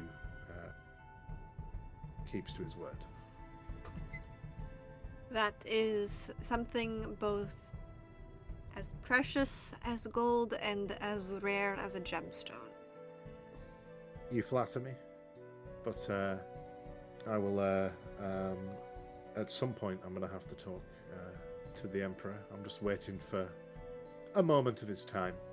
I don't want to seem like I'm forcing the issue. By your leave. Enjoy your time. And is Sometimes it's challenging, but I'll do my best. And as that conversation ends, the next wine is announced. Covington's famous spiced wine. Ooh, the main event. Keith, will you please, I'll need you to do two things for me. Roll for how good it is. And then I'm going to let you describe it based on what you roll. Roll for clothes. 16. Okay, that's pretty good. Okay. It was a good brew. So it's a respectable wine. Would you describe it for us? So I'm going. I don't think this is going to be the way that you like there to be described, but what Covington did is he stole the standard red from House Patricia, just imported a whole bunch of it, didn't tell anybody, poured all of it in a bunch of cauldrons, threw a bunch of spices in it, molded up real good, and then poured all of that into bottles, and then put those bottles into a crate that appears from nowhere else, stamped it on the side of it, and then brought those crates, as if this has been in mass production this whole time, to the nobility. So he didn't really steal the wine. He bought the wine, but he didn't tell anybody. This was not like an arranged contract or anything. He just repurposed the purchased barrels of wine. I'm gonna roll something for Count Valseverus real quick. Yes. Mail's not drinking this one. He doesn't want any of Covington's cloves. Ben. That's a special. Covington brew. is very that's offended. Oh no! That's a premier crew. Covington's clove wine. Covington would not be privy to this because Mail is going to aerate the wine, and as he's going to actually sip it, he is going to aerate it so that it shifts away from his lips, but it looks like he's drinking it. Is this is this noticeable? Give me a deception check. Deception check? Yeah. Is deception one of the ones that gets a +2? Yes, it is. Oh, Mhm. awesome. Oh, awesome. Additional +2. Okay. Yeah. That is a 22. If anyone's passive insight beats a 22, No. it would notice that he's not drinking this wine. No, mine's not that good now. And Mail will very much turn towards Covington and say, "This is even better than last night's, if I'm being You're honest." such. No, it absolutely is. This was made properly. You're so full of it. Two liars meet together in a wine tasting.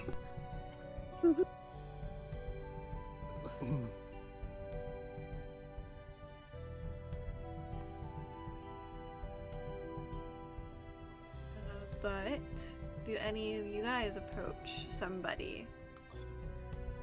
I'm gonna call out Deander. You've been very quiet You have been quiet. this event. It helps when I disappear. And you did disappear. Yes. Had to meet up with him. Hmm.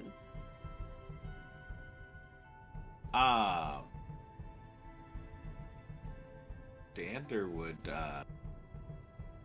seeing Pius walk off to go have his little conversation, leaving Miguel alone, look for an opportunity to meet Baron Deland.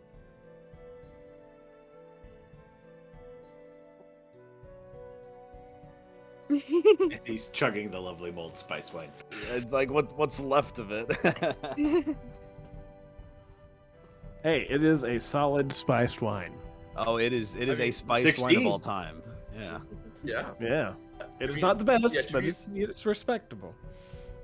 And to be fair, Deandra hasn't met Miguel at the event. Yeah, yet, they haven't because met he was yet. gone. If you did not call on him to say anything, I was gonna say I walk up to him because he's like the one guy I haven't met here. Stage You- is yours. Have Miguel and Joining Blackthorn met? the lovely. Yes. Enjoying the wine. Yes, very very lovely. I don't believe we've met before. I am.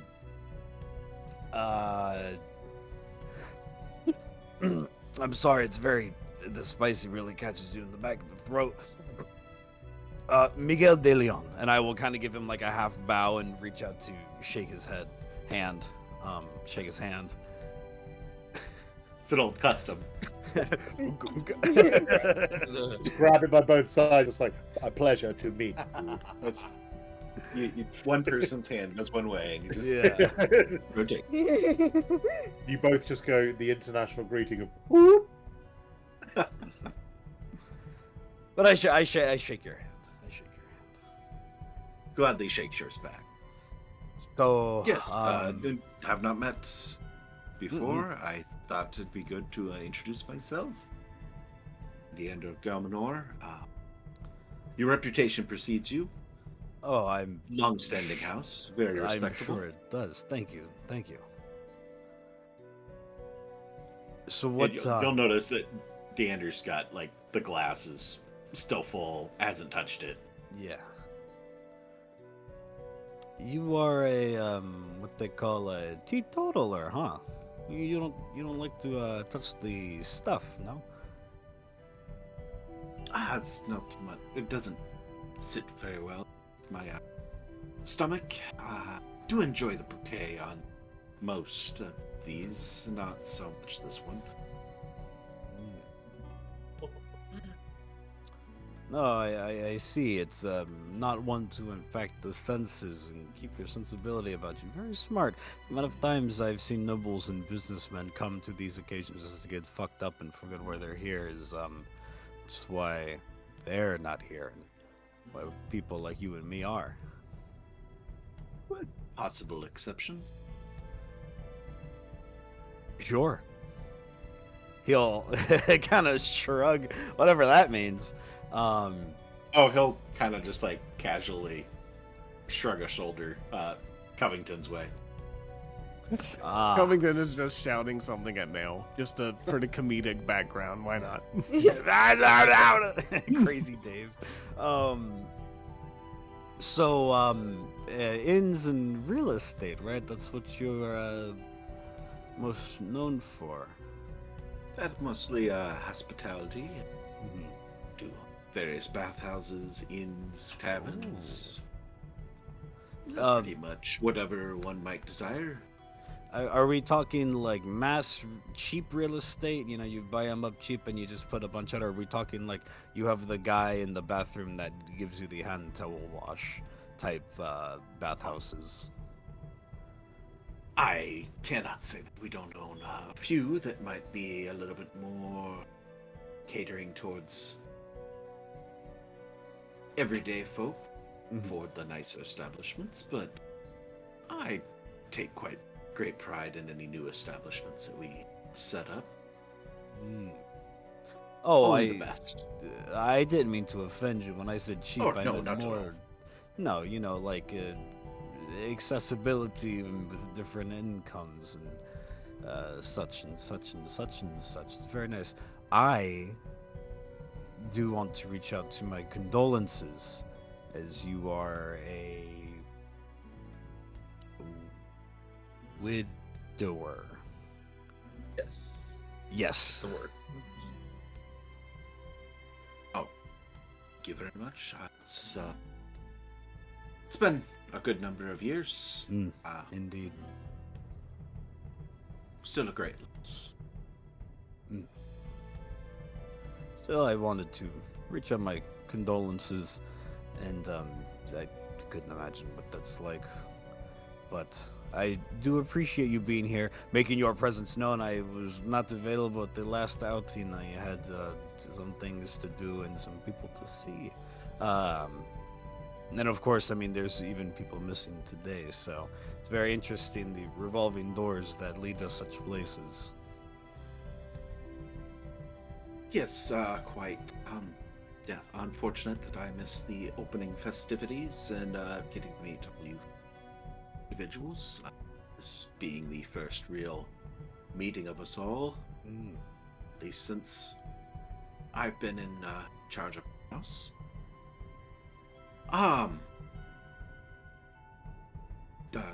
Sorry, on the topic of spouses, you married yourself, or? Yes, dutifully married. See, yes, indeed. Not able to make the trip? No, unfortunately, she had her own court duties to attend to. Mi esposa, the light of my life, could not be here to with me. But that I thought it was more of a boys' trip anyway, so I thought it was a yeah, she couldn't be here. I'd like the insight. Yeah, go ahead. Yeah. Insight versus persuasion and/or deception, whichever one. Don't tell us what. Yeah. Although it feels like we know which one it is from that delivery. Hey, if I get a nat 20, it's not gonna rat me out on which one it is. I'm like, somebody. Hey, boys' trip. You brought Sarcona with you. So I got a 22. I'm 15 on mine, so 16 plus I 6. can't roll above a 7 tonight. So Oof. You just switch out that D20. It's Yeah, been doing you need bad. to get a duty 20. Yeah, you need to put every them in time the I timeout test it box. in between rolls, it rolls above a 15. So apparently, I'm just like burning all the good rolls. Yeah. And then Ollie blinks at me across the pond. Yeah, it's like I mean, the delivery is a little, awkward, but it's You were like, drinking. but yeah, like there's alcohol flowing, and it's like, there's no reason for you to think that there is any animosity, any rough patches, anything. She just has her own stuff to do, and maybe she's, more quiet person, isn't as much, someone for the sort of atmosphere that a big courtly gathering would provide. Well, as I said,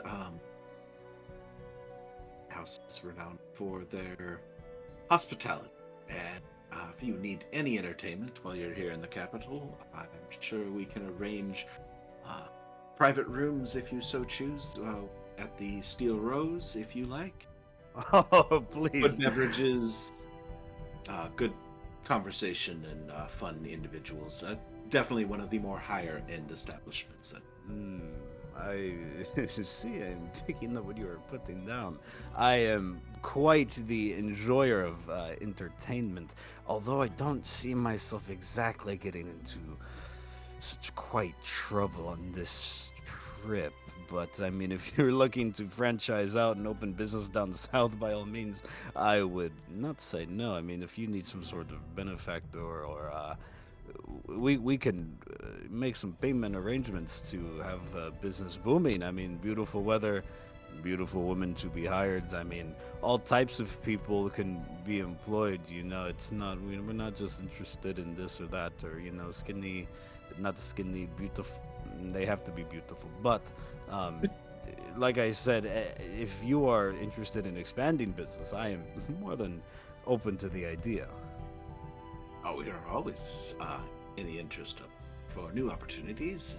I believe your family deals merchants, long distance coastal travel. Most of what happens goes down through the south, so anything coming in or out, you know, 60, 70, 80, 90, 110% is usually through us, so it's not uncommon for that 60, 70, 50, 100 to, you know what I mean? We make a good bit of deal with the imports and with the exports, and, you know. Don't know if the math is mathing there, but okay. No, it's the greatest exports and imports that we can have, so. But, like I said, we'd be very interested. I mean, I know we just met, but I think we can definitely work something out between you and me. Oh. Are both barons of the Empire? I mean, there should be a certain amount of respect and trust that goes with that to begin with. Definitely. To be honest with you, when people talk about these kinds of meetings and make a court appearance, there's always so much drama. I mean, the one couple 1 years ago was such, you know, their feelings about crying, their mommies, and, you know, they're you know, but I'm not looking to stab anybody in the back.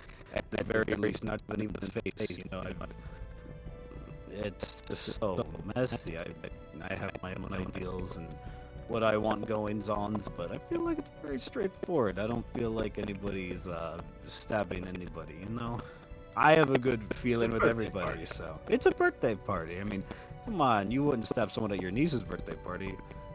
That'd be stupid. You know. I don't have a niece, but I get what you mean. We have such expressions in the South. I mean, come on, you know, it's how it is. Certainly. Bada bing, bada boom. For all of us to get to know each other and you know, repledge that fealty to the crown. Definitely, and a strong alliance with each other, no less. Oh, unity is key. Indeed. Say, have you talked to the gentleman about the church pen flips? I hear there's some very intriguing stuff going on there. Honestly, I've not had the opportunity to meet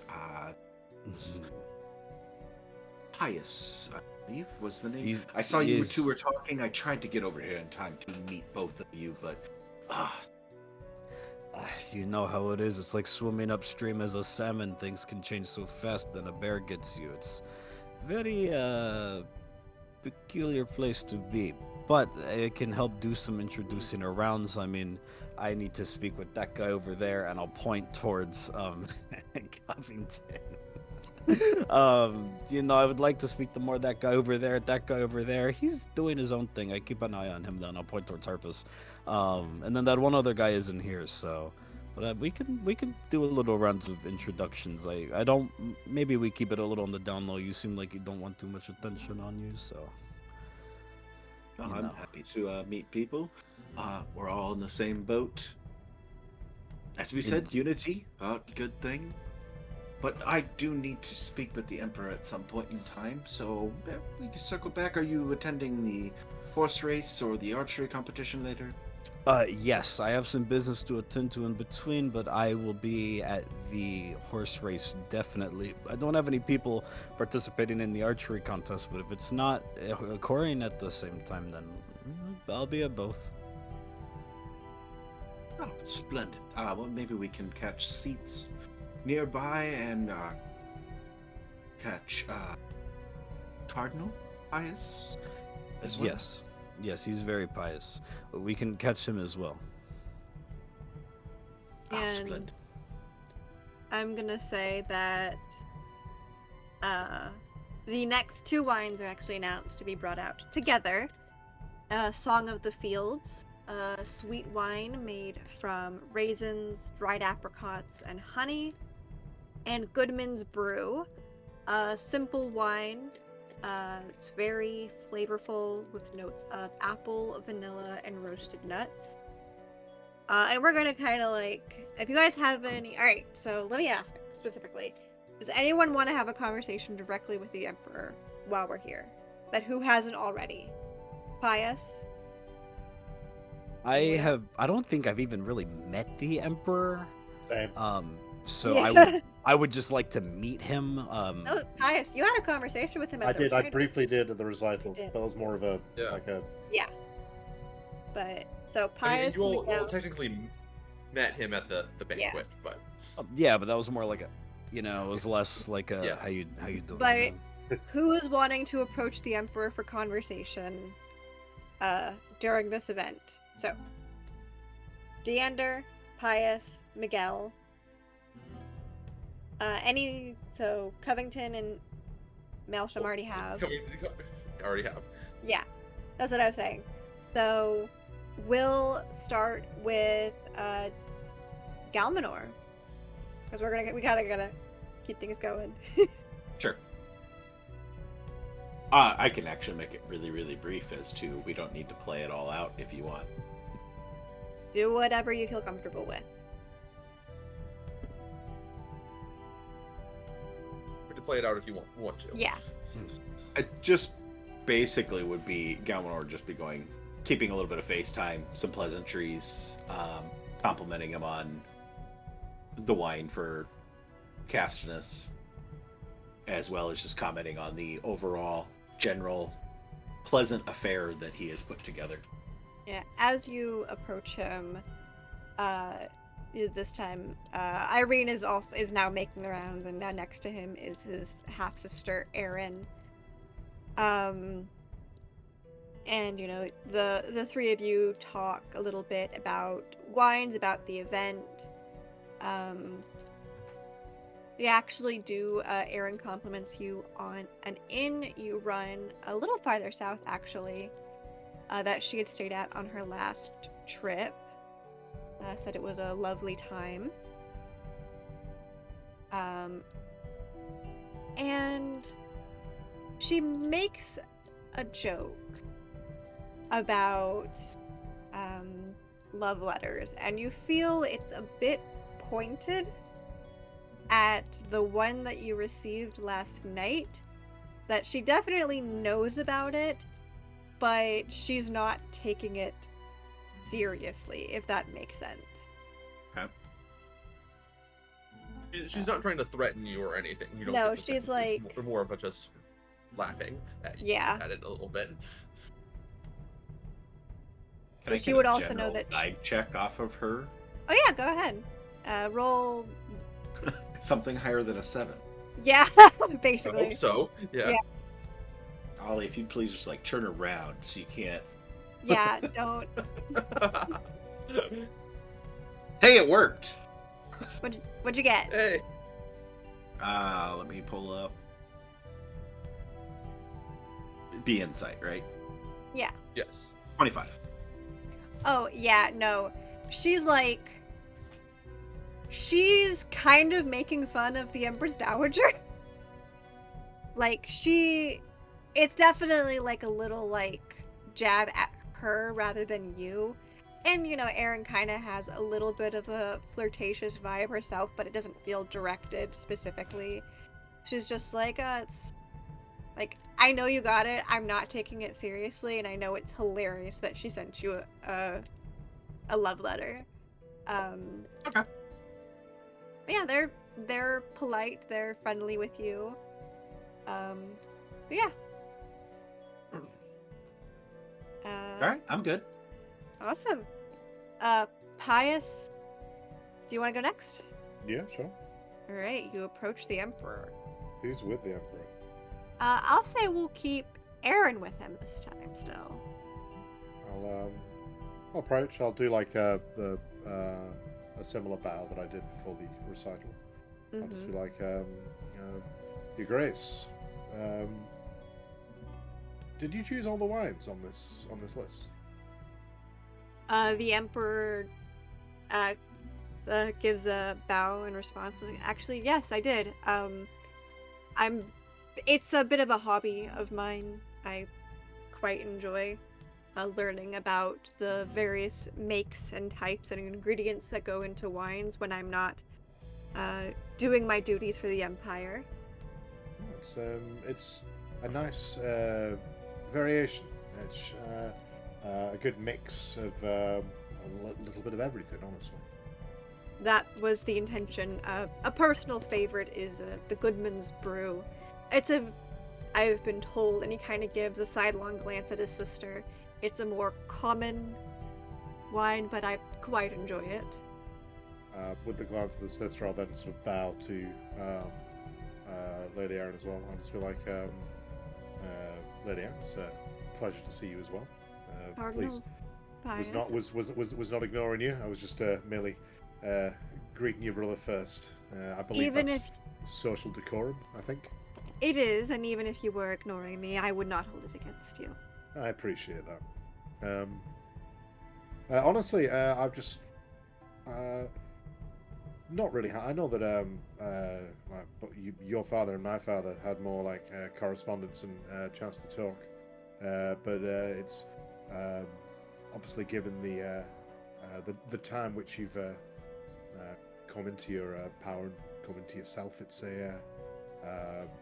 an opportunity for me to keep that line of communication open, honestly. And it is much appreciated. The Patriarch's guardianship of Cloudbrook was a boon to the Empire, certainly. Well, we're glad that we were able to assist where we needed to. We've tried to uphold the moral values that reflect the people of Cloudbrook. We've done our best to foster a community which can thrive rather than merely survive. Yes, our father spoke very highly of the religious relations you fostered within the different temples and other communities. It was honestly quite impressive when we had to go through his notes after his death. I wish I could take some credit, but my father, my uncles. Yes, the you in the sense of your family. We've worked hard for creating what we have, and we hope that as the years progress and the empire grows, we can grow with it. Here is to that. And he'll kind of like raise his glass to you slightly. I'll accept the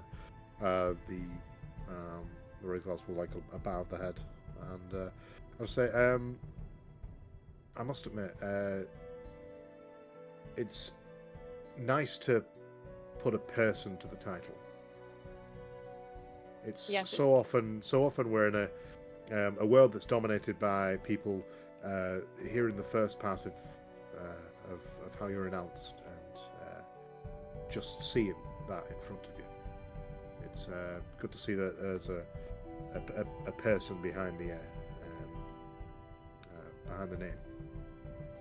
Thank you, sir, and honestly, same to you. It is...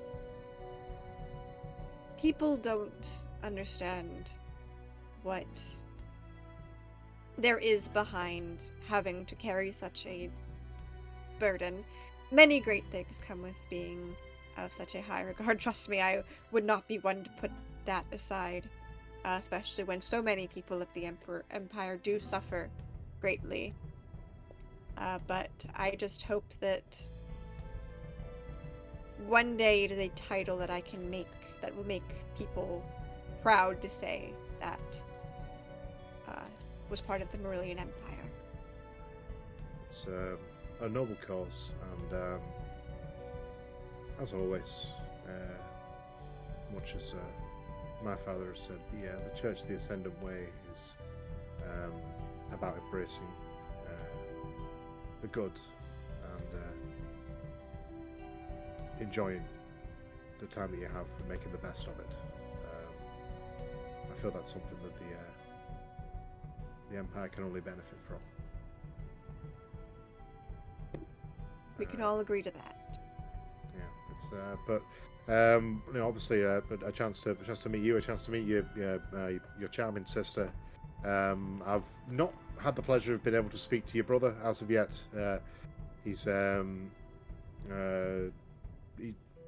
seems busy a lot of the time.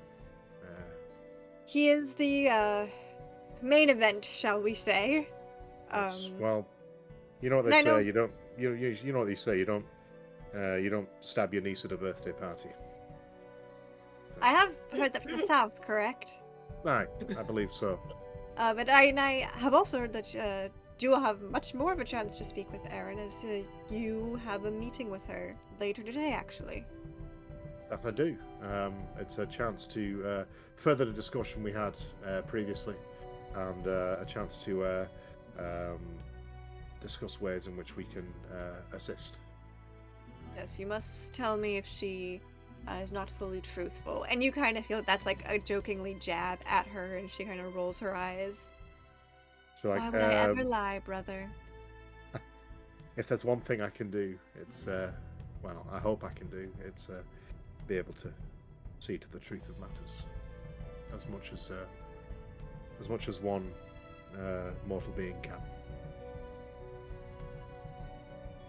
But I will. I'll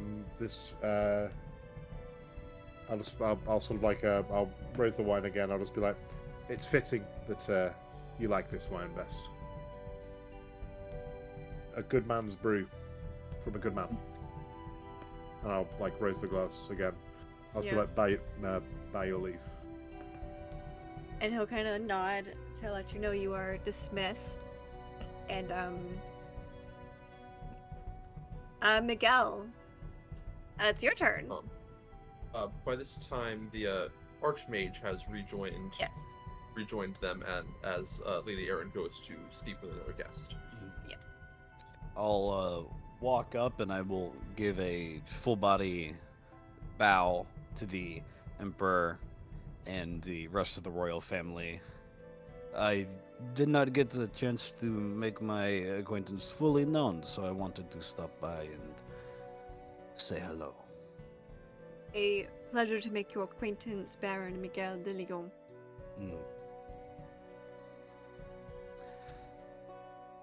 So which wine has been your favorite? It is a hard decision. It is. I've always enjoyed good man's brew. The age of the Pantheon has been a surprising, notable one this evening, this morning. You know, the famous spiced wine was a surprise. It was very, very good as well.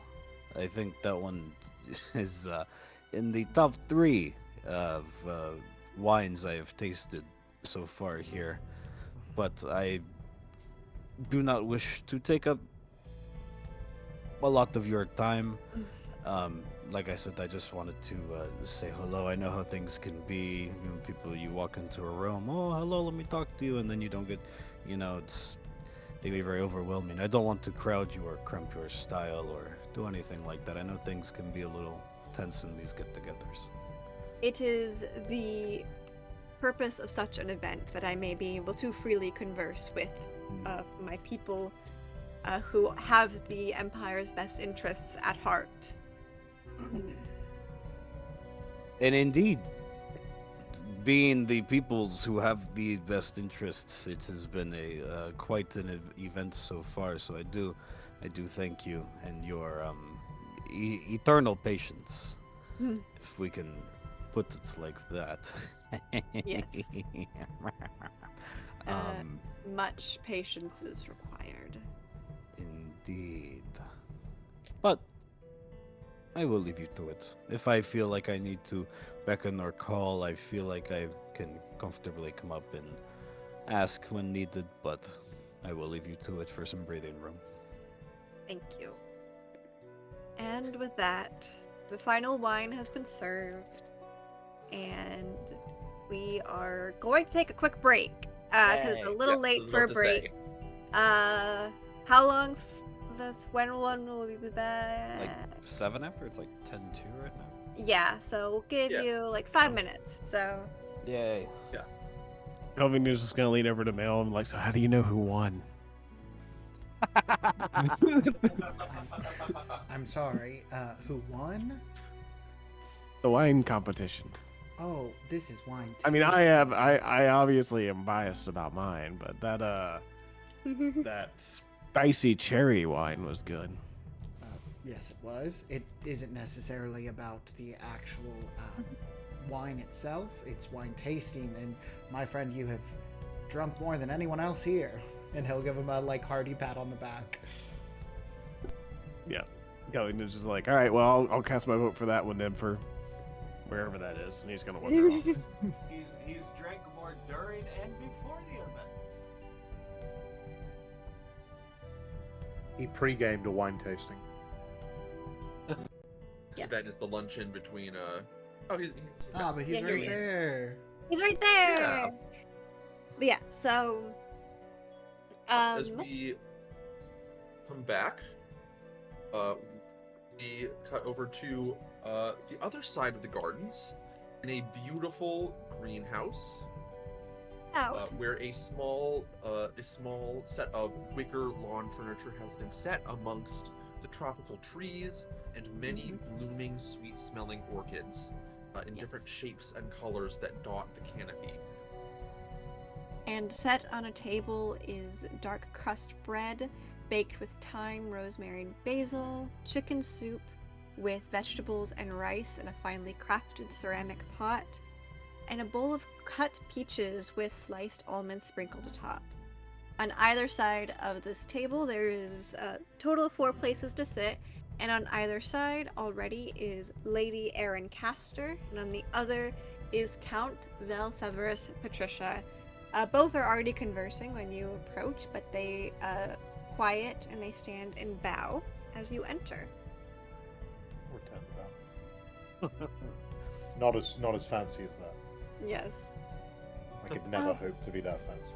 Welcome, the both of you. Come sit. It is wonderful to finally get to a talk amongst like-minded individuals.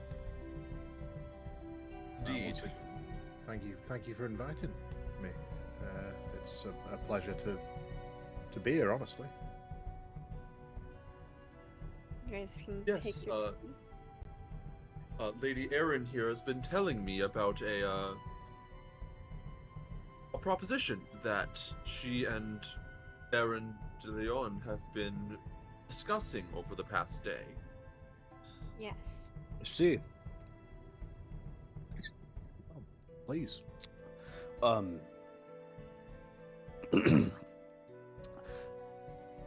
What I feel that this great empire is missing is a sore lack of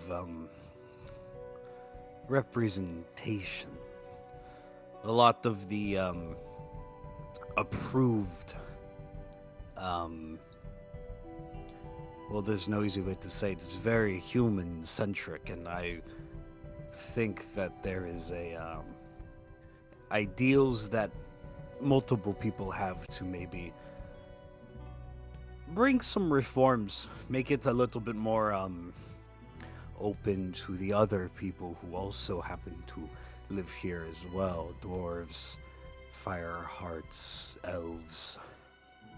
I think it is a great shame on such a pragmatic empire to not fully welcome in open arms brothers and sisters that happen to look different than humans.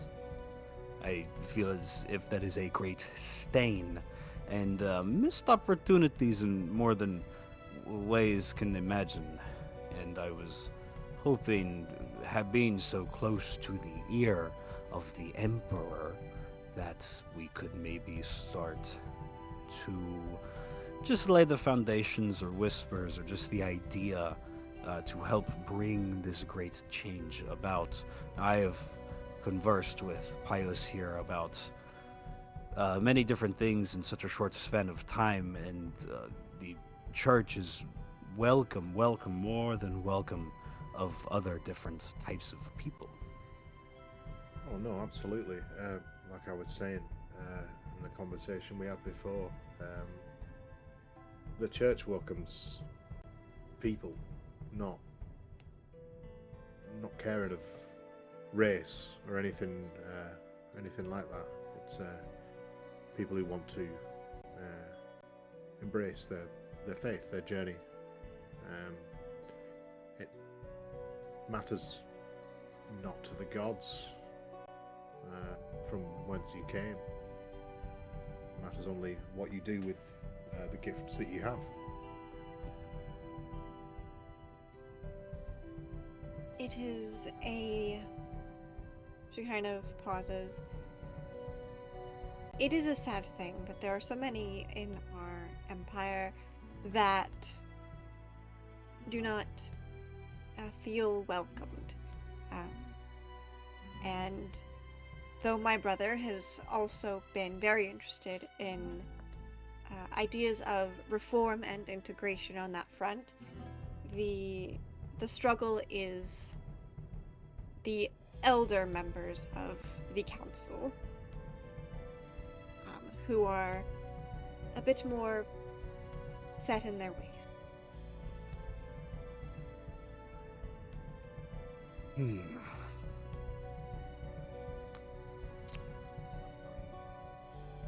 Can I take this opportunity? I'd like to sort of like lower my head in prayer briefly, but I'd like to cast Detect Magic. Because I want to know if anyone is listening in to this conversation through magical means. Because of the greenhouse, you'd be able to see. But I want to make sure that no one's listening. Possible? Yeah, you go ahead. You can cast Detect Magic. As you do so, you would notice there is a general ambiance of aether in the air. You are surrounded by many living beings, as well as a little bit of additional magic. I think that there's some kind of general magic used throughout this structure to help keep it warm and the right humidity and basically climate control for the plants. But you don't detect anything in the form of anyone that would be scrying or listening in remotely. Cool. I lean forward with my hands, sort of my elbows on the table. I'm just like, those who stand in the way of change are usually people who are fearful of losing what they have. But what I've learnt about people with power is they'll fight tooth and nail to hold on to it, no matter how thin that power may be. I assume in this setting we can speak honestly and openly. I would expect all three of you to, yes. Then who is it who stands in opposition? Well, I'm not sure of everyone's conclusions. I do have some reservations myself, but I'm willing to hear plans that Aaron de Leon has going to put forward. I know that Lord Odroma is... One second. Did you say Aaron de Leon? Baron. Because that's Baron. Oh, thank Baron. Christ. Thank Christ. For a moment, I was just like, what did they do in this day? Scandal! Baron. Your wife is Said, not only here, she's here. Oh God. I know that Lord Podroma is vocally opposed to this, and though I don't fully know his views, Baron Valerius was seen speaking very fondly to Lord Podroma, so I can only expect that he shares a similar view. Interesting. And I know nothing of House Harpus. I was gonna say that's interesting because from what I've heard recently, Lord Valerius has been seen at the Church of the Ascendant Way. An interesting juxtaposition. Not my place to say. I think those in opposition can be. I do have graphs and spreadsheets on this exact topic. Unfortunately, not to cure bigotry, but House de Leon likes money. The Empire, I can assume, also enjoys a steady tax revenue, and if more individuals are to be welcomed into the Empire, not of humanity, dwarves, elves, half people, fire people, whoever, our tax rate increases almost overnight to something very big. Like I said, I can show you all of my spreadsheets and the mathematics and the abacuses and everything that's been worked through, but the tax rate alone, by allowing more non-humans to become official citizens, would be a great boon. Not only that, but I understand levying troops is something that we can also have. I mean, seeing dwarves and elves fight, it is terrifying. I would be on the opposite side of a pike of a dwarf I would not want to be on. You know what I mean? It's not only that, but welcoming these people with open arms and sharing the same faith. These people would be more than happy to pay teeth, pay tax, pay with their lives openly to swear fealty to the Empire. I feel like not having such a big advantage and rejecting these types of people is I just don't feel like it's right. I don't feel like it is good business. It is almost poor, dare I say, in governance to keep a supremacist point of view. Make a persuasion check.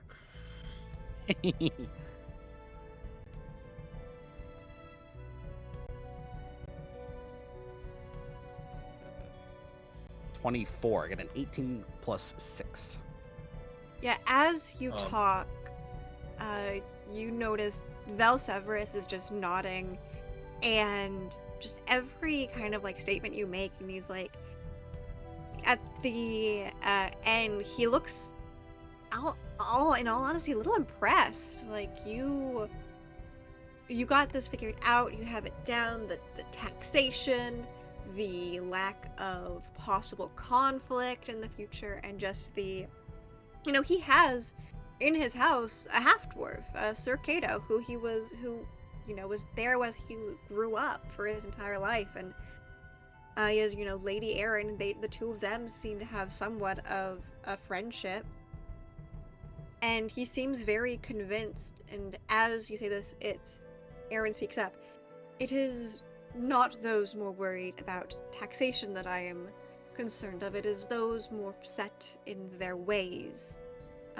Count Othos as well. And therefore, the Empress Dowager, though it is less of themselves having little sway over this topic, it is also that of their heirs. Sadly, we do not have Lord Galileo Prodrome here, Count Volusian's son, but we do have his grandson, who is the future of the Empire, as well. Tiberius is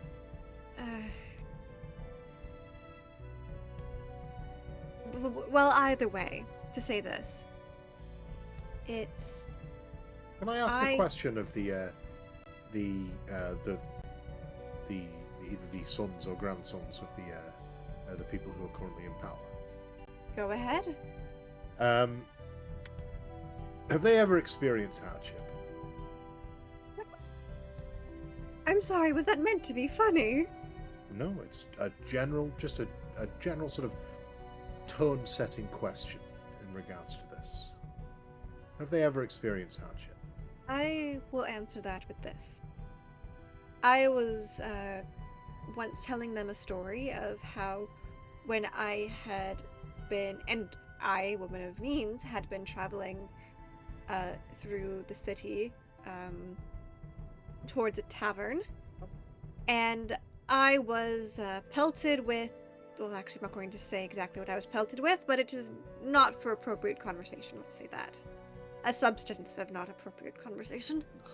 Yeah. And they said they would do the same Nice. to me, and that they did not understand why I found it so insulting. So Does that answer would the also- question? I would also like to point out that most of our station have not experienced much hardship. It kind of gives you kind of a hard look.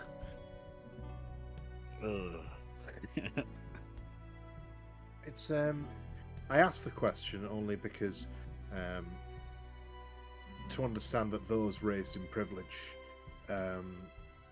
who are not knowledgeable of how the world actually works are usually those who have the most reactive and reductive views, because they have no one who ever tells them they're wrong.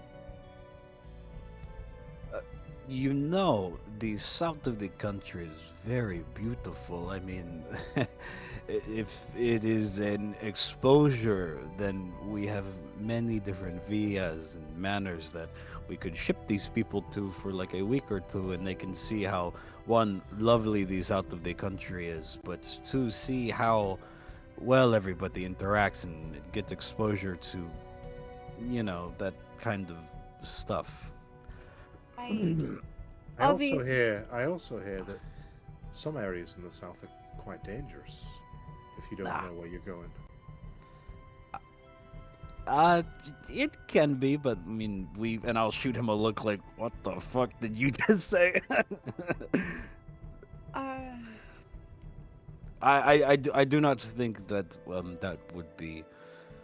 I'm not looking to, you know, insinuate anything like that, but No, of course. It's the same anywhere. If you're unaware of your surroundings and you're unaware of the people that you're with, it's more likely that you'll say something that could be misconstrued. Something that could lead to a situation that you didn't originally consider. It's why it's worth essentially socializing people. Indeed. So they understand. Indeed, I think that if they were maybe to get to know some of these other people, I don't know.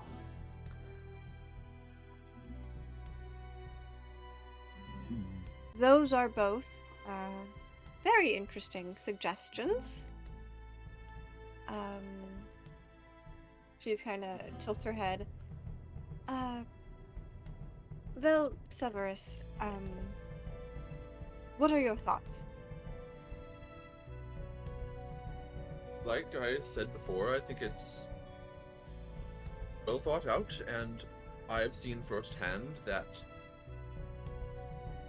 perhaps this prejudice isn't quite as well. It's not quite as necessary as many people think. No. So, granted that there is the appropriate plan put in place for this citizenship and the proper plan in place to deal with those people of the other races who aren't as good of eggs as some of the ones that we have experienced, like there are in all races, who might try to take advantage of this situation, and I'm fully prepared to endorse and support this. I think when it comes to an integration like this, you need to affect the judicial systems. We have reforms in place that would make crimes against humanity, change the language to be more of hate crimes. Anything, if we go along with this integration and there are bullies, pickpockets, mobs, These people would be swiftly punished, and I think a precedent would be set against violence. I think that the last thing this empire needs is stability and unrest. I mean, we should be eternal. 1,000 years from now, there should still be a Morelian empire, and I feel like this is going to be the best way to preserve our own legacy. I think it's a shame that we live in a world where people cannot love who they want to love or have to disinherit children for political reasons over something so silly. We are all equals at this table, no more as we are all equals under the skin and in the soul. Yes, I believe a good beginning would be to take much of the judicial language and make it so that it is more applicable to all individuals, and that it does not unfairly punish those who do not have citizenry currently, but are nonetheless people of the Empire. I would ask, what is our next steps then? Yes, Cardinal Pius? My question's more of where would this change be seen as coming from? It would be Because seen... optics for something like this are always of import. It Well, will... go like I said, my brother is very much in support of such notions. And our main issue has been making sure there's enough other houses in bolstering these movements so that the naysayers will be, how do we say, not naysaying as much? But it would be from the imperial houses, as well, you all have houses that would benefit greatly having your names on such initiatives. And with the backing of the Church of the Ascendant Way, I feel like that would definitely help bolster the legitimacy of this, as well as the legitimacy of the Church of Ascendant Way also benefiting from this as well. Yes, there's sadly many who speak very ill of the Ascendant Way, and perhaps this will quell those as well.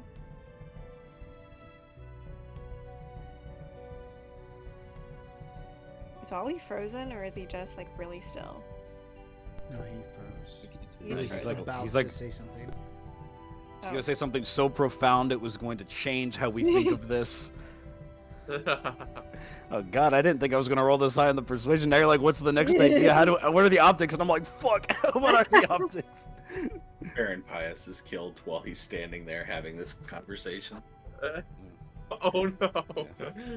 Yeah, sure. With these reforms, though, we will rewrite history, and surely the Morelian Empire will still be around 1,000 years from now, right, guys? Right?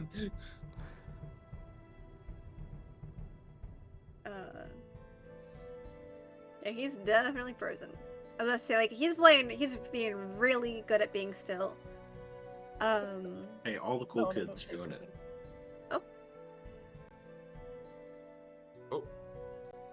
Yeah, so my internet died, so I apologise for that. Give me 1 sec. I don't want to mess. You're good. There we go. Good. While it tries and resets itself. Fair enough. What you're about to say? Yes. I think. Where was I? I was Who would be benefiting from this? Yeah, it's because of, it's for me. It's not a case of who would benefit. My case is more worried about legitimacy, because if this is seen to be a policy adopted by the Emperor solely because of his fondness for you, Lady Erin, the backlash would be quite formidable. You flatter me to think that my brother's and I's closeness could simply get something like this passed. And that is why I'm hoping to ensure there are other houses supporting such an endeavor.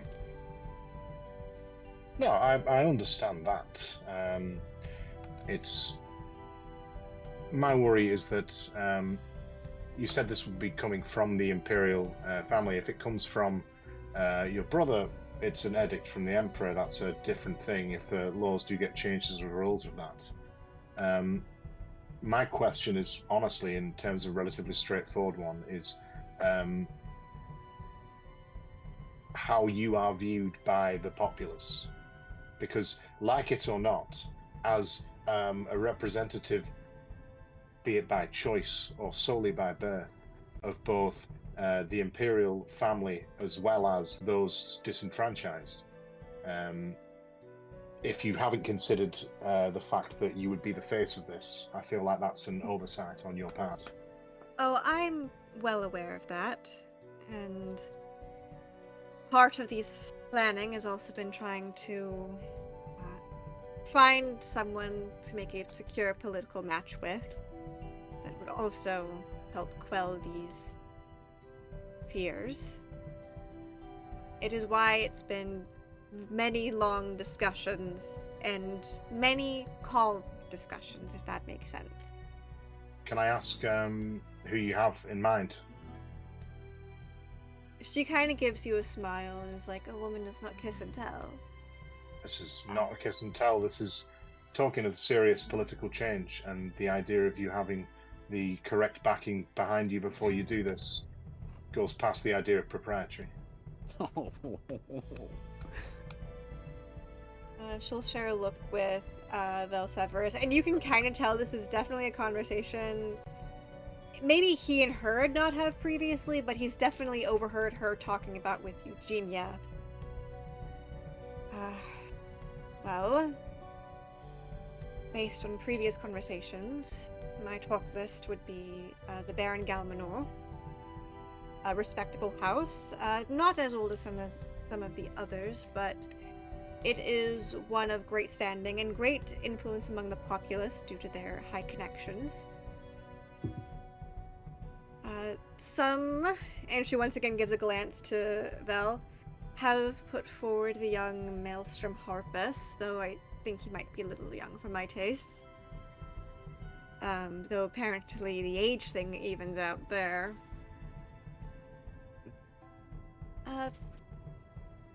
Some have, well, recommended those from lesser houses as well.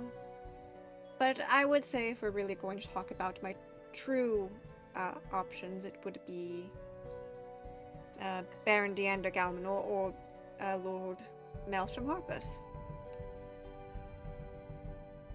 I'll put this out. I'll put myself as a potential match also, if it's something to consider. The considerable weight of the Church of the Ascendant Way as a backing. We'll say the only reason you weren't is I'm not sure your position on the marriage of the Cardinal, if I may be so blunt. I feel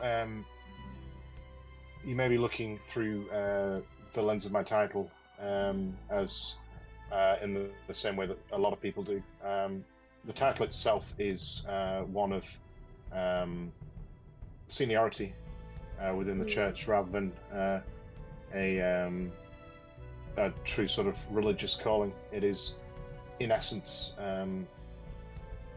a way to show the seniority within the church. The church itself has no such views on members of the clergy having families. It's encouraged, in fact. It's an idea to bring more people within the church, as well as a way to show acceptance. My brother is married to someone of Elvish descent. It's not, again, though we have different views of it up there, it's not something that anyone really cares about. It's much like my friend Miguel here has said, it's about the inside, the soul. That's where the important matches are made, rather than depending on what people look like. I suggest only because my desire to see the disenfranchised have a voice and a position is something that I care deeply about, and I won't. And far be it from me to say that a tie to the Imperial House would not be beneficial. I'm not saying I wouldn't want that to be overlooked. I merely state that what can be brought to the table is a substantial amount of support, both financially, militarily, and in support from the populace. I will take into consideration your offer.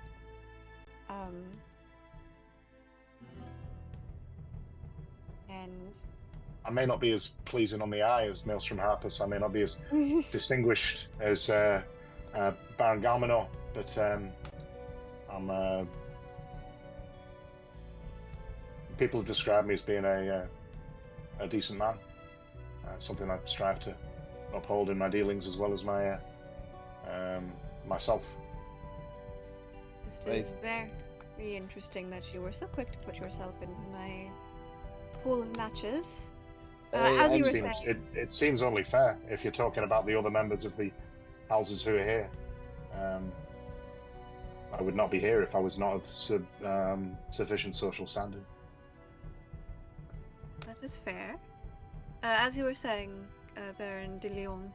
Oh, nothing. I would also put my hat into the ring, but You are happily married. Indeed, married, indeed. And I do appreciate... Yes, you mentioned your wife a couple times in our conversations. I just don't want there to be any misunderstanding. There has not been, my friend. Indeed. But I think Pius is standing here to even offer up himself for this noble act to be a reality, is, I think, speaks more for his character than anything else could. That being said, about the character, I do have plans to talk to a couple more heads of houses. I think I will talk with the drunkard next. He seems genuinely himself, which I think is a lot more than you can say about some of the other houses here. And I think I can persuade him very well to be in on this. Just don't mention the prospect of my marriage to him, please.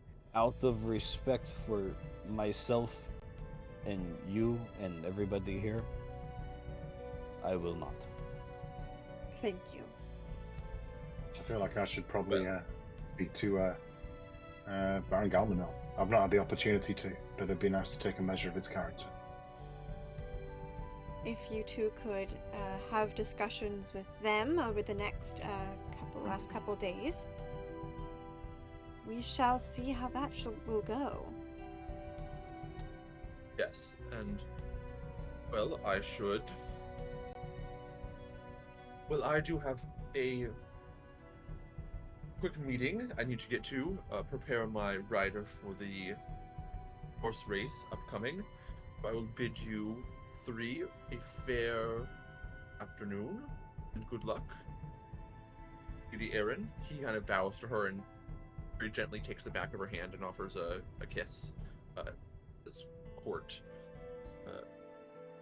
traditionally does, and he will take this opportunity to leave the meeting. I'll do the same. I'll sort of like I'll stand up. I'll bow to Aaron. I'll put a hand out for to Miguel to shake it. I mean, yes, but I think we are walking to the same place, my friend. No, it makes sense actually that we go together. Have you got no one riding in the race? Oh no, I have my man.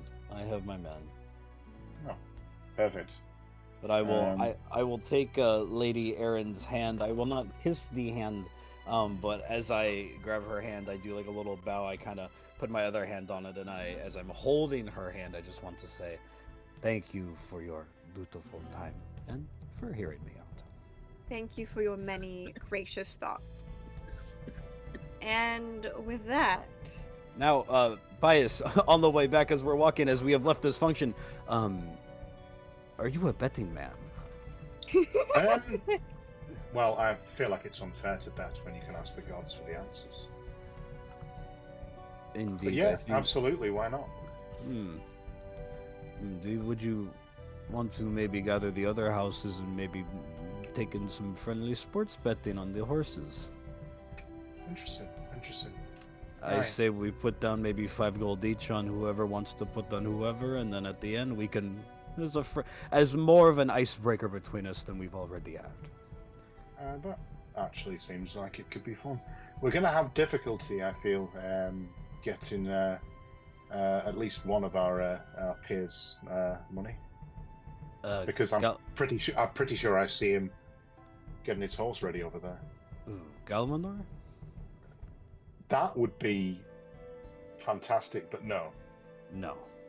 Who? If you I'll sort of like stand in front of you, sort of blocking the view of the race. I'll just be like, if you had to place money on one person from our peers being involved in a horse race, who would it be? Covington. And if that doesn't give you a fantastic opportunity to cut to Covington, I don't know what does. yes. I need to go and reset my internet router, so I'm going to disappear real quick. Yeah. So, on that, we cut to the race. It is noisy. It is smelly. Covington, you are among the racers. Yep. There's a track. There's a lot of whispering back and forth about. Oh, there's a house head. Yeah. Competing in the race. So, based on the roles you guys sent us, we're gonna let you guys describe briefly how your horses, your racers do in each round. And because Covington, you are there, we'll let you describe first. It's hard to describe without knowing. Am I coming through all right? Yeah, okay. Yes. It's hard to describe without knowing where I am in the pack. But Covington, while he's enjoyed racing for sport here and there, he's more of a soldier than someone who's like got born and bred horses for this thing. So he brought his horse Cinnamon, which is just a reddish brown war horse. Maybe not the fastest steed, but definitely sturdy and definitely going to have a lot of stamina. So maybe he thought he would just win out in the long run. So he's just hard riding the way that you would be galloping towards, like, from a cavalry charge. Nothing graceful, but nothing, like, embarrassing either. It's just, this guy is very competent, and that is a very strong horse. Whether or not it's a fast horse is yet to be determined. We'll see how that ends up in the results of the race. But it's a very solid showing. Yes. And I would also go ahead and describe that House Benedictus, their racer, the horse is named Rhythms. They do a pretty solid start, kind of fall back in the middle round, and don't quite catch up to where they were for the last lap. It's a neck and neck as the horn is blown and everyone takes off. Very early in the race, Sir Jury of House Galmanor takes the lead in a quick sprint, but moving up behind her, just a second behind, is the pure black stallion, Bright Moon from House Patricia. Silver, how is Jury riding? This is the beginning, so would this be our first roll that we sent?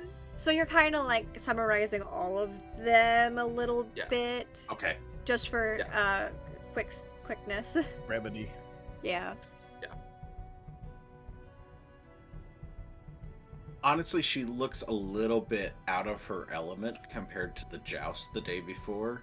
Mm-hmm. That almost seems to be like she darts out ahead and then almost reins it in a little bit, falling back a little bit, keeping eyes on what everybody else is doing more so than her eyes ahead on whatever type of track or path we're racing through.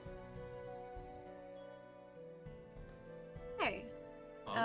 Some people that fall behind quite quickly is you notice that the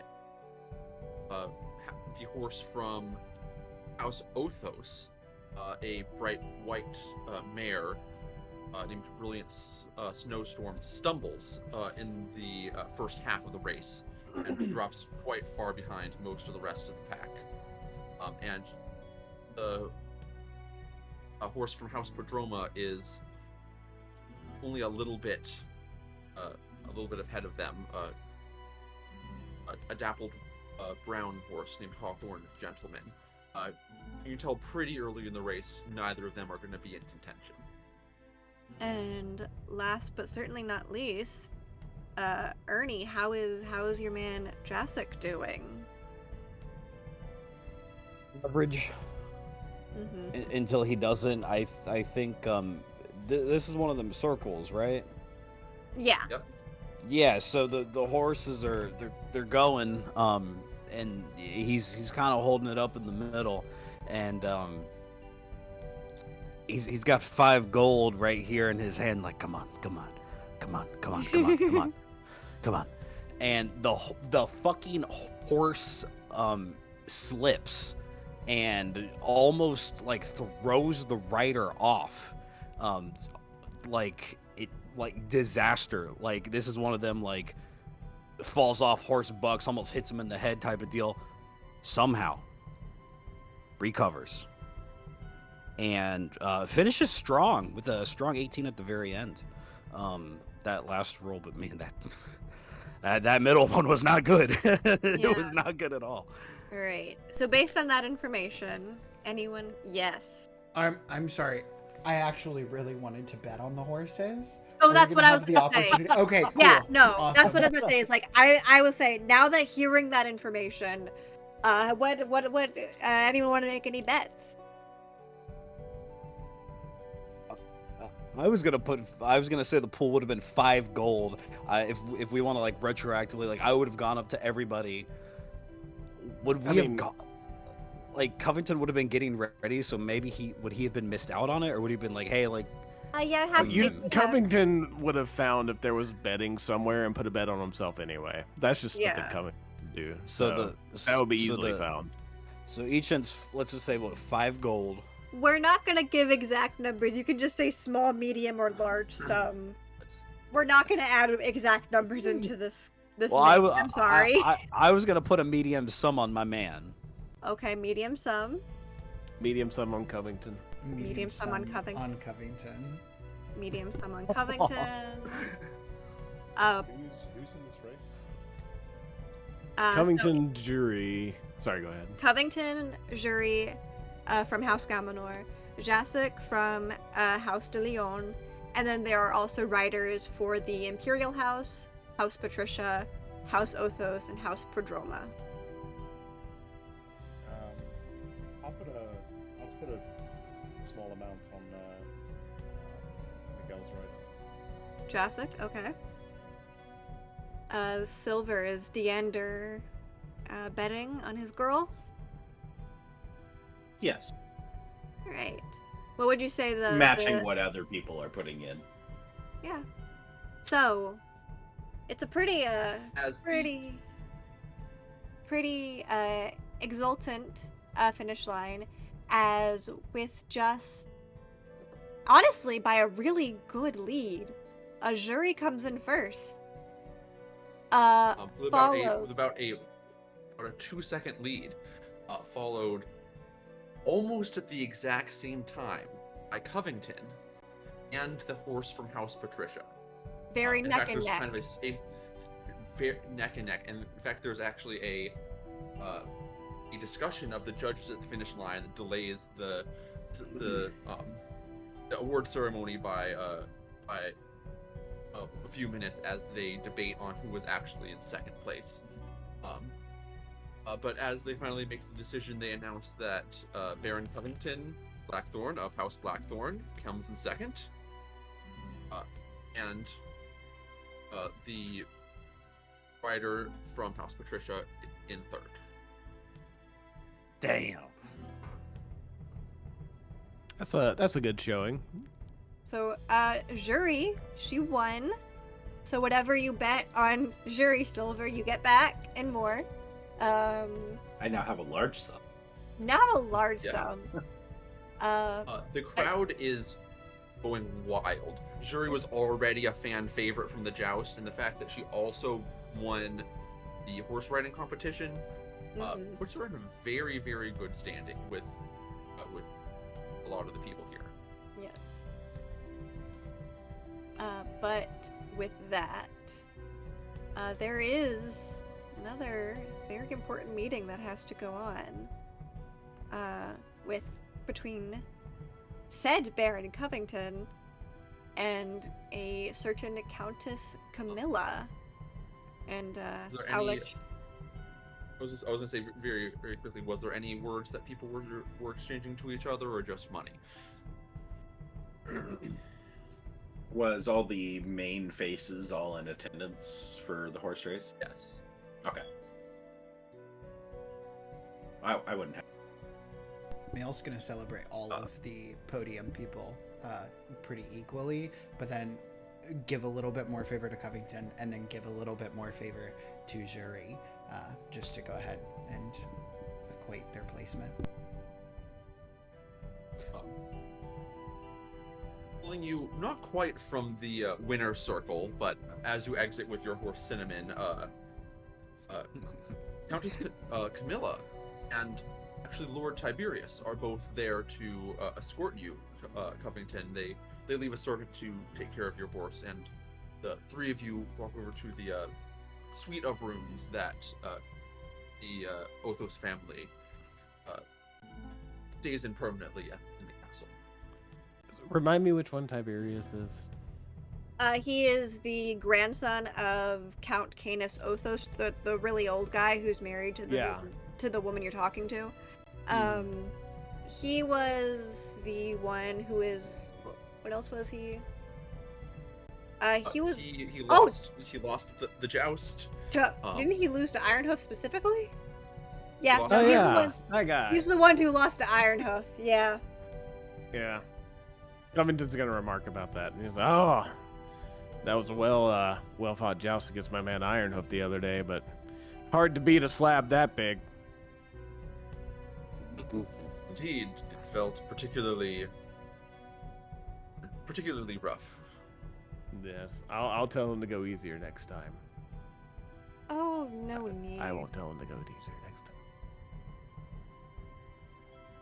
time. No need. Get in. I'm walking with them. Lady Camilla, you're radiant as ever. Thank you. We have much to discuss.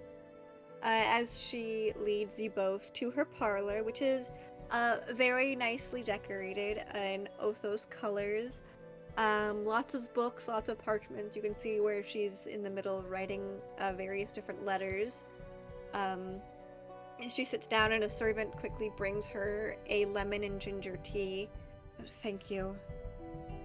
Oh, and she kind of lays her hand on her stomach. Well, you did quite a fine job.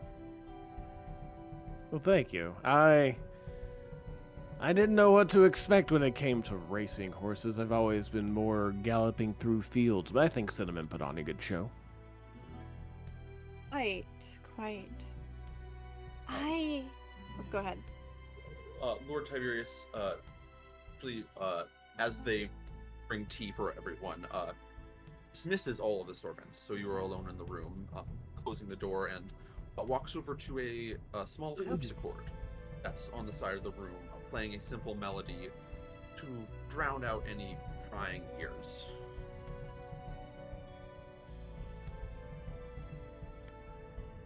So, I will not pretend that it is a secret. That she kind of pauses.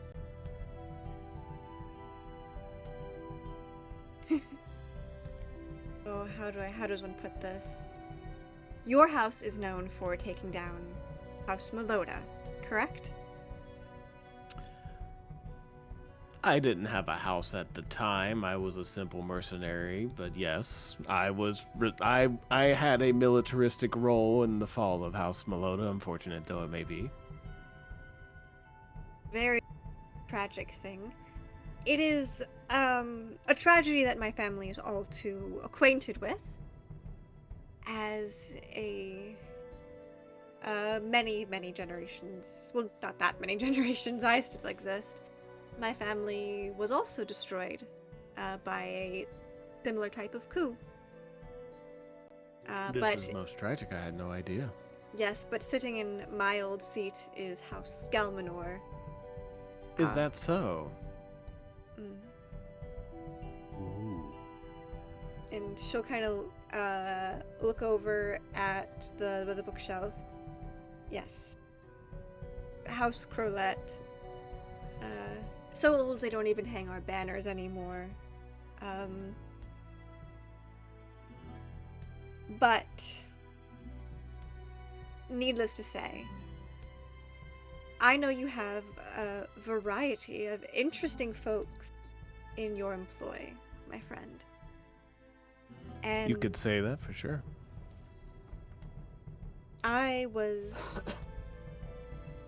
She kind of like looks down. I know how people talk of my marriage and the rumors, and it was all done in she puts a hand over her chest.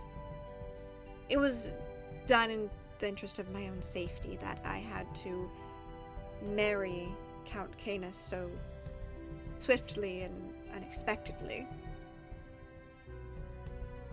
I'm sure you can understand that it is not a happy union for a woman such as myself to be with someone who is already so close to their deathbed. And Sorry, lore question. Is it Yes. possible to remarry after the old count dies? Or would Yeah. she be... Okay. she would be Just free to curious. remarry. And so I was... Oh, the gods may frown upon me for asking this. But I would pay a great sum to see my husband no longer on this earth. Covington's gonna sit back and ponder this for a moment. He's gonna say, mercenary work and assassin work don't often go hand in hand. I'm more of a hammer, and it sounds like you're looking for a knife. A hammer can work as well. How so? He will not be, what is it? He will not be riding back to our manor immediately after this. He will, he has a house just outside of the capital that he likes to stay in, to be close with his daughter.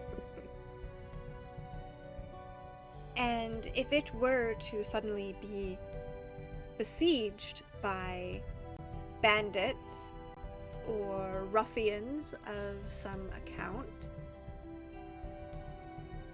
there'd be no one to question why he would perish, especially if his guard were to already have been slimmed down for protecting him.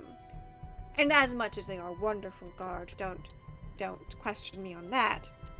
I'm sure after they would be glad to look for a work under such a reputable house, such as Blackthorn. And Tiberius kind of chimes in, and I know that someone of your esteem must keep a dagger in his belt somewhere. My grandfather is old enough that no one's going to question his untimely demise too much. I think they would if somebody stormed the house. Well, I'm not sure that they would if somebody in the house took care of the deed themselves. Do we know any persuadable individuals? Well, persuadable. I'm surprised. Someone with access to your great lord husband's sleeping chambers and a pillow, let's say. I mean, I am sure if you have anyone with such quiet-footed skills, they could easily be given access. In and out. Forgive me this intrusion, Lady Camilla, and I don't mean to interrupt, but this is going to seem an indelicate question, and I apologize in advance. You said your marriage is not happy. Obviously it's not. You're discussing this with me now. Would your great lord husband be susceptible to a womanly vice, perhaps? He is, and she kind of like grits her teeth, surprisingly monogamous for his station. Interesting. Trust me, if he wasn't, I would not have as many problems as I do. Monogamous, you say. And you, my dear lady, could be allowed entrance into his bedchambers without issue, no? Right now we are having to sleep separately as to not disturb my pregnancy. And Whitethorn's gonna ponder this a little more. He said, what is the garrison? How many guards? Tiberius? You would know that better than I do.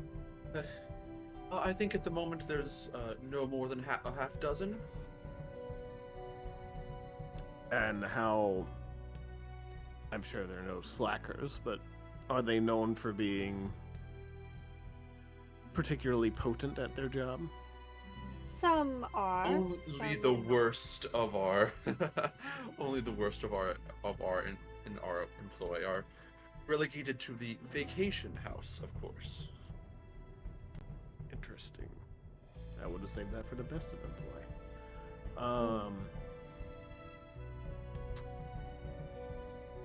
And what motivation would this group of bandits or ruffians have to attack the vacation home? Well, there are quite a number of valuables stored there. We could perhaps work out that to be part of your payment. Anything in the house you're welcome to take. Money is not as much of an interest to me now that I am the head of a house myself with many income streams. This would cost far more than a pretty coin. Perhaps the initial kind of emotion, the allyship of the new Baron of House, or new Count of House Othos. And who might that be? That would That would be be me.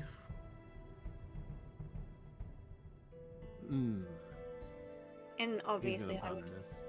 still be a honored member of the house, as I will be bearing its next scion.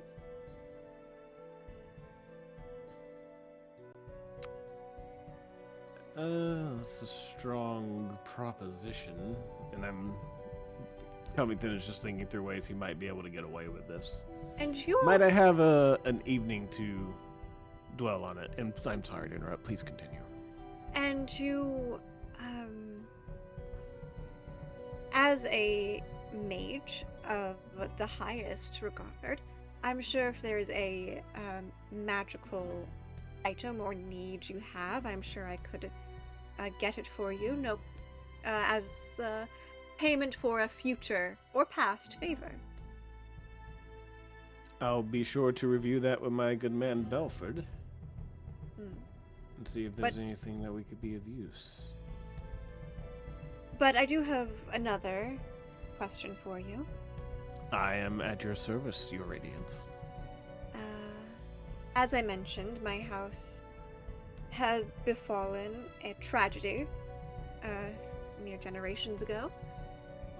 And I'm hoping that we could right this wrong as well. Now I know this one might be a bit more unseemly, targeting another house. But if you could also find it in your heart to help a grieving widow with the destruction of House Galmanor. The destruction of a house is no small task. It took a plague for the last one. Well, if rumors are correct, you're the one who started that plague. Oh, it might Perhaps have you can happened come up that with a way. second one. It might not have. Who's to say where diseases sprout from in this And- fool world of ours? Galmanor is a wealthy, wealthy house. Galvanor is indeed that. I have some discussions going with the good Baron currently, and I don't pose him any ill will, though I understand your station. Hmm. That is a much harder ask, though both are very hard asks to be sure. I will need time to consider, and I hope you will not think it ill of me if I only take one of the two. Of Or course neither. not. I understand it is quite the ask. And though I do have my preference for who you choose, I will let that decision be your own. And I'm Thank sure it you goes kindly. without saying, but appreciate your discretion on this conversation. Discretion is my profession.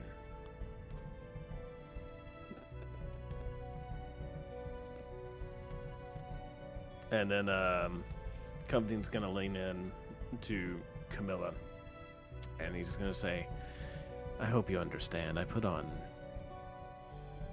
a jester's kind of face for the court. It makes them think I'm not that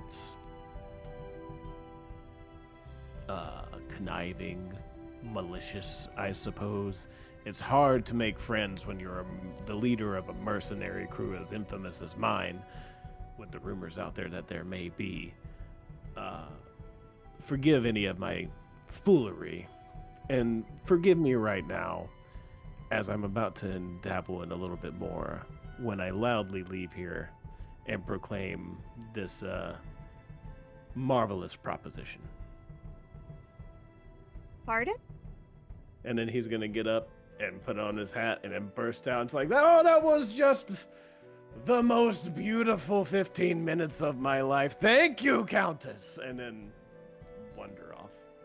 She's gonna grab her fan and start fanning herself, like kind of playing along with it. Yeah.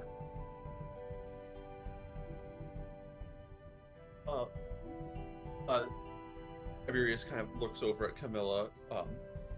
Perhaps if he is true to his word, we have another house that could support our claim to the throne as well. I have a feeling that you all are foolish little boys. I love your enthusiasm, but keep it to the bedroom. And as the doors close, Tiberius lunges in for the kiss with Yeah. Camilla. The Baron's just shouting through, what a radiant woman. I'd kiss her if she was my sister. What a good lady. She's technically his step-grandmother, so... Yes. I love it. Great. It's gonna Um, be rolling you around have- the fucking party, just being like, I like him pregnant. What can I say? It brings a glow. Next scene. All right. So yes, next scene. Um.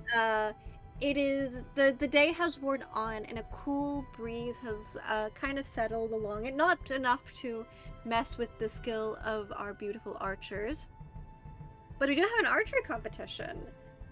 And a couple of you players have had people in the running. Oh yeah, I gotta do that. Yes, can you get me Yeah. those? Yeah. While you get me those, Heath. Let's see, who should we have go first? Conrad.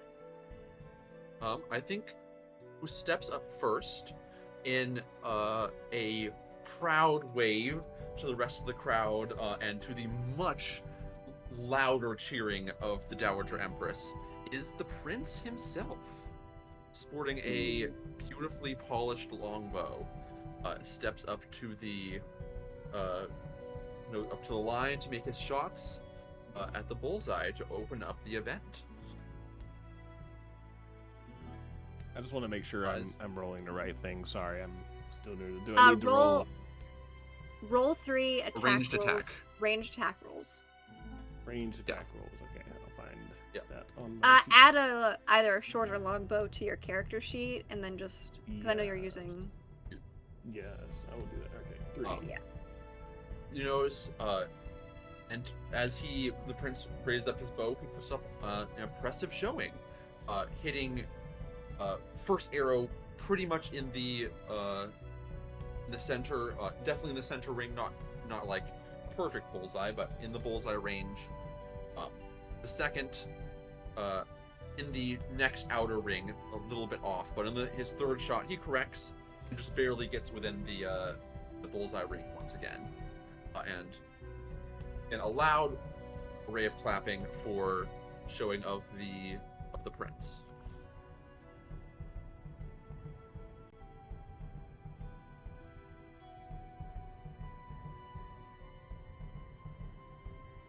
Oh, sorry. Is it my? Sure, then coming up next. Next, Silver. How does Deva do? I guess this will be the first time that anybody's actually seeing Deva in anything.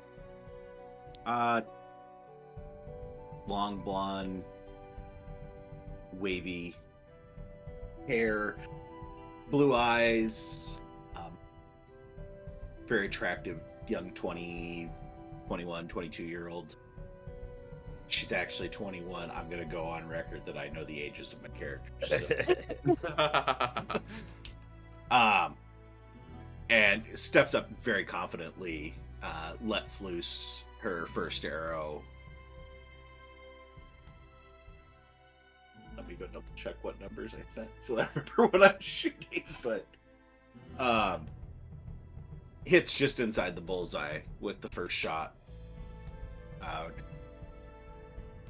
Gets caught up in whatever applause there happens to be for the bullseye shot and kind of gets a little bit overconfident the second shot, only managing to hit the outer ring before coming back with third shot and hits almost perfectly dead center in the bullseye. And there is, polite clapping and some cheering. It's definitely not as raucous of an event as the races were earlier. After Deva, Lady Erin Castor is next. Kind of living up to that half-elven stereotype.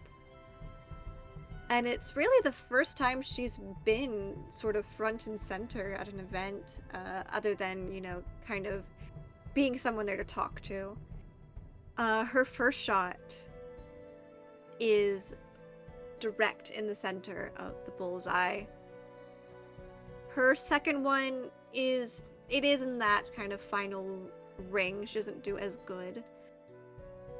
But her last one also it almost seems to enter just at the side of the other arrow she had shot. 2 direct bullseyes for Lady Erin. Really riled her up with our meeting beforehand. Everybody's shooting. The next up would be Cannon from House Harpus. Hey yo, yeah, Cannon comes out. She is walking out onto the field with a violin, and kind of like a quiver on her hip.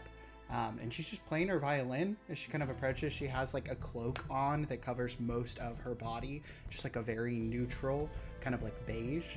And as she goes ahead and gets close, she goes ahead and sits the violin over on a bale of hay. She flicks out the bowstring, and that is actually her bow. So she will go ahead and notch an arrow on it. She goes full Yusuf to catch on the archery. She just like kind of looks forward. She fires. It hits quite center. And then she kind of grabs another, and her hand kind of drifts slightly. So she fires the second. It is much further out, but they are still flat horizontally before she pans back, and she fires even closer to the center ring than before, and the arrow shatters with force into the bullseye.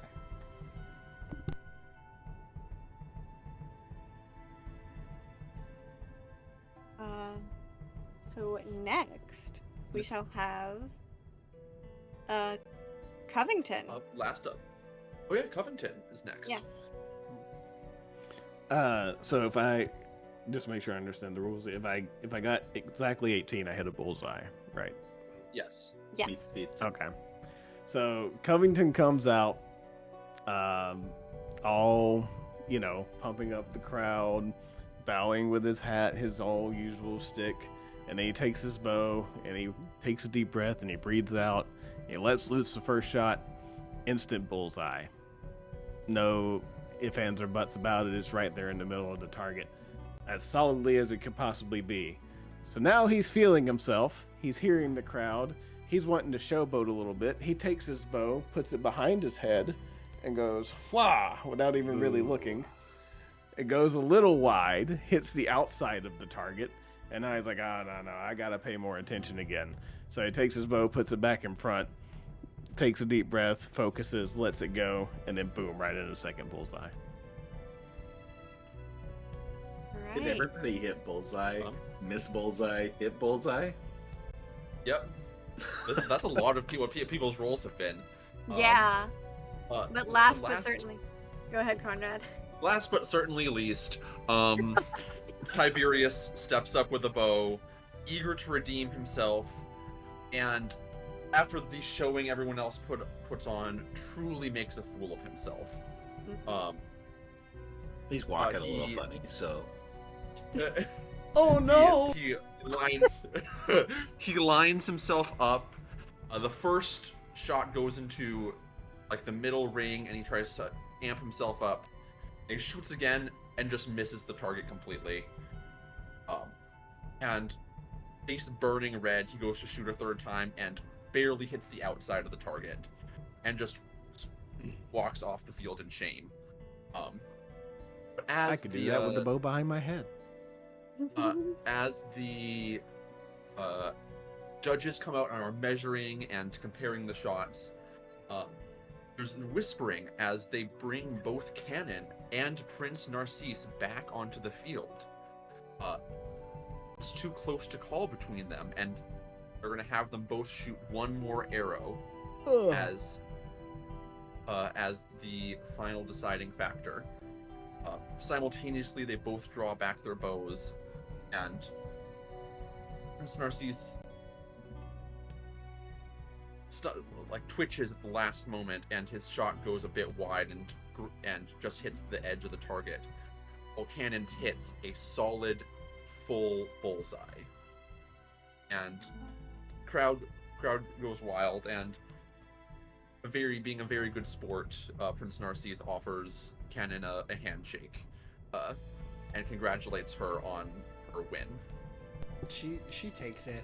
She's dwindling down for her kind of like performative shooting, she goes back to being that extremely meek individual. Her flashes of her face, I guess, from like the hood, she's around the same age, if not younger than male.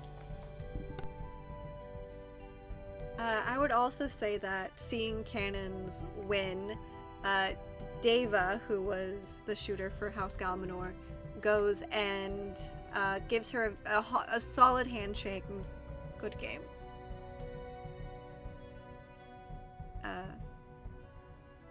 As well as... Oh, go ahead. The competitions... The competitions come to a close. Competitions start to wind down. There isn't any other plans made out for the day. This would be the opportunity, as many of you guys have not used a gold coin yet, if you wanted to organize a small event and invite some people to join you. They would do a gold coin, they'd be guaranteed to join you there. Or if you had any other business to do this evening, now would be the time to take care of that. Yes, and Covington. Sandwich. Gotta sign that contract. Oh, yeah. I mean, Mail has the contract, like, in the stands. He's kind of splitting his attention between watching Cannon and kind of cheering her on, doing that chanting once again with the crowd. But he will come over and just say, yeah, I had some revisions that I was hoping you would look over. By all means, lad, what you have. Perfect. First of all, I recommend that you change to a brand name with a little bit more longevity. I was thinking something that had a little bit of repetition, something like Covington's Creations, and then you can go ahead and use that kind of as a diving board for as a wooden plank for any further ideas that you might have. As a wooden plank? There's no diving boards. I don't know. What are they diving into? They're Scrooge McDuck-esque, like, banks? I mean... The ocean? Maybe. I'm looking this up, don't worry. But, gosh darn it. But yeah. As a catapult, perhaps? Sure. Springboard. I think they would have springboards. Yeah. Diving boards, diving platforms came into play 18th, 19th century. So yeah, not in... Perfect. Not even in Sybil Spear yet. And then Mail will also look toward, like, point towards an additional written part. I also think that it is extremely kind of you to go ahead and offer your services as well as a large chunk of change, but the issue that I find here is that there should be a clause for some sort of residual in the form of royalties. What do you propose? Well, should it take off, I definitely want it to be under your name, but I think that the Harpus estate does deserve a small portion of it. Nothing larger in excess of 10%. 5%. 10%. I drop the money up front. 7%. And drop the money up front. Ooh, you are a hard sale. I mean, are you completely sure that you wouldn't be considering the longevity of this proprietary ownership of a sandwich?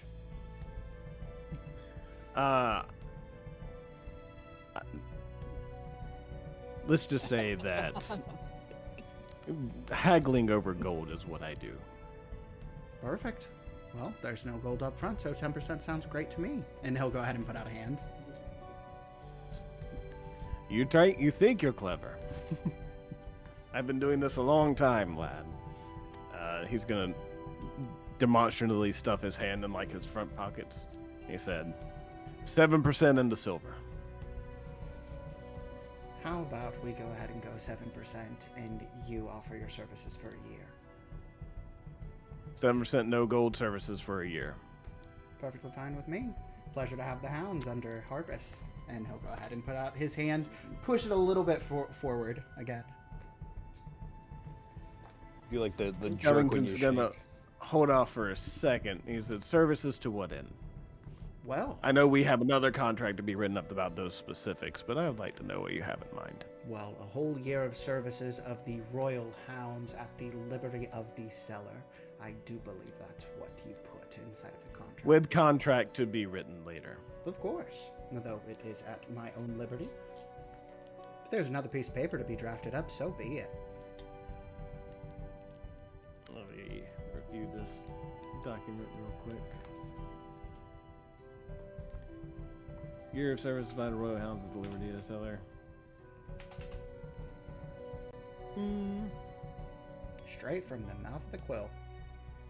Yeah, it's damn Lucy. Trying to think. I will have to put some understandable exclusions on the services of the Royal Hounds. Obviously, they cannot be used to, say, siege another family's house or something of that vast nature. But otherwise, at your disposal. Why on earth do you think me so crude? If nothing else, it would be You nice would be to have surprised at what mercenaries get offered. Well, I might just invite you to the parties. If you're just like your other mercenary friends, you are quite a hoot to have around for socialization. We do often have that reputation. If you're agreeable to some elimination, words. If you're agreeable to some alterations and understandable exclusions on that clause, then we have the deal. He will go ahead and, with his hand, once was out, pushed a little bit further forward, he will go ahead and flourish and twist it for a handshake, finally. I think you have yourself a deal. Perfect. And Cummington's going to take the hand, just do a quick shake, sign his name on the paper. And I was like, I'll be sure we get this to the proper authorities. You just trace over your name. Yeah. No, you had your own paper. Mine's all crinkled and in my pocket. Yeah, Mail will go ahead and sign it.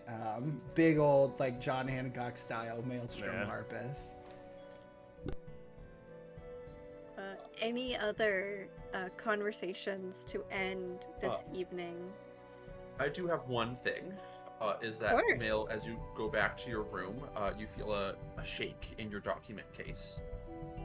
Brilliant. I will go ahead and make sure that the door is closed. I will go ahead and open up my satchel. Sealed with your in perfect calligraphy. This is your one of your father's favorite things, is making up very fancy envelopes and adding little flowers and gold foil to his wax seals and all of that. And it's a very short note, penned in a shakier than normal hand. My dear son, I have spoken to Count Prodroma of this matter, and I think it could be a very beneficial arrangement if things go that way. I trust you as my representative at the tournament to use your best judgment, and I will support your decision. Signed, Aaron Marcus. Yeah, I think Mel just kind of puts the hands on, like, the dresser and kind of, like, puts his head on it, and he goes, Tiberius was shit at archery, though. How could I have somebody like that along for the ride? And he will go ahead and he'll just go ahead and put it inside of the bag, not sending it back home, but inside of the extra dimensional space. Okay. Does anyone else have... Miguel. Do it. Can I go for a walk? Outside, nice brisk walk. Where I find myself outside the Blackthorn door, and I give a little knock on it myself. Is there any sounds going on? Do I smell anything coming up from underneath the door? Is this my personal quarters? Yeah, Like, is there anybody else in here, or is it just me? your own suite. So if depends on Okay. if your people are with you, but they don't stay there either. Oh no, Ironhoof is with the guards, and Lucy is stalking that count. And Belford, I don't know what he does. He disappears and then comes back with weird concoctions. So it's just Covington. He opens the door and he's, got some respectable silk evening wear. You see that his suite is surprisingly spotless, well kept, something you wouldn't expect from a man that you would think is a rowdy drunkard. And he kind of steps out the door, almost embarrassed about it, and closes it. It says, Miguel, we haven't had an opportunity to speak. Thanks for coming by. I wanted to make sure I've spoken to all of the houses, and between you and that guy with the voice, I haven't had much opportunity to speak to either of you. So here's my opportunity. Hello. Hello, welcome. And he's gonna reach out his hand. He's like, I would bow, but my hat is in my quarters. Oh, and I would not trust the structural integrity of whatever you are wearing, just saying, It's Not- quite comfortable. You should try it sometime. Oh, Do you not not- have silk in the South? No, not as a knock to the material, but as a show of gesture to your royal endowment. Oh, well. It is famous. Well, I did not come to speak upon your famous member. I did want to ask the services of House Blackthorn, the royal dogs. What does Royal Hounds. Royal Hounds, my apologies. Also more well endowed than dogs. What is your recruitment like? Business. In what way? Well, business. I mean, it is a business to be rented and to used as much as it is a business to go about and recruit and to find new members. And, you have to put the stupid posters and we want you and all that kind of stuff, The Royal Hounds have garnered something of a grand reputation in recent years. Mostly people are clamoring to join us. We don't really have to do... We just kind of declare we're open for recruitment, and people bang our doors down these days. What kind of people? Every kind of person. I've been known to pay a fair wage to all of the people in my employ and split any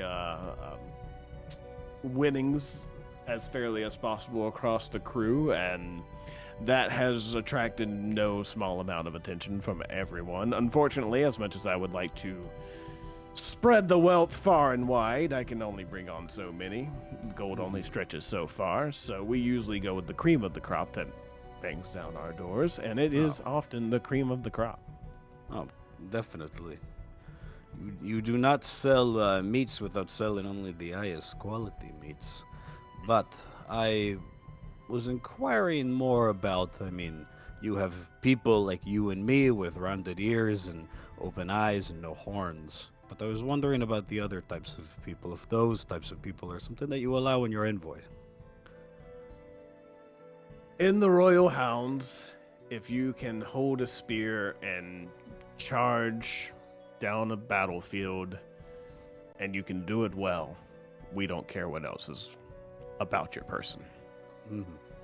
Male, female, dwarf, elf, don't give a shit. As long as you do it well. Good. Nice. Very progressive, given the current racial attitudes of the Empire. You'll find that mercenary companies are often considered to be the dregs of society. Somehow I know what you mean. I am here on a personal agenda, as I assume many other people are, and using the very deep, vastly deep coffers of House Leon. Was wondering if maybe pushing recruitment to certain demographics is something that you would be interested in doing. You see, we have plans to allow further special and racial integrations in the Empire, and legitimacy is something that we need to help do that. You just can't say, hey, these guys are going to show up to your party. You have to be like, well, these are friends of, Mike and David and Ronald and all of these different people. So I was wondering if maybe support with the mercenary companies is something that I could count on. Again, to make it worth your while, we could even draft up a contract. And like I said, money is no stranger to you or I. Support in what endeavor exactly? Well, like I said, I think it would be very nice if, the Church of the Ascendant Way is making its way down south towards our lands. And I think there's a very open market for mercenary companies, especially more towards Airguard. I think it would be very beneficial for you to open recruitments and target the non-human populations and the human populations and all of that. I've been in talks with certain people here, and I think this is something that actually miraculously is going to get off the ground.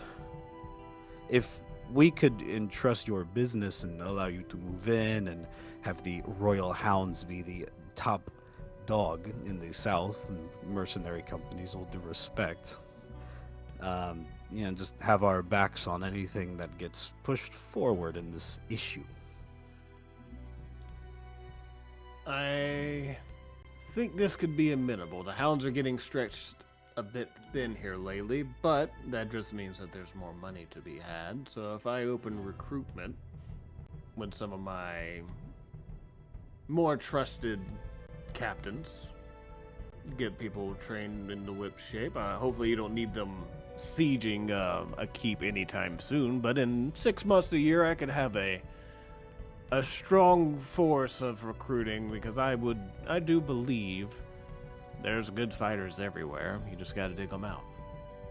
I have no issue, I have no beef with any house. I do not seek to have a house destroyed. I do not seek to blow up this court and put the crown on my own head. I like staying in the south, where the women are beautiful, the gold is plentiful, the beans have been refried several times, tamales, platanos. It's you know what I mean.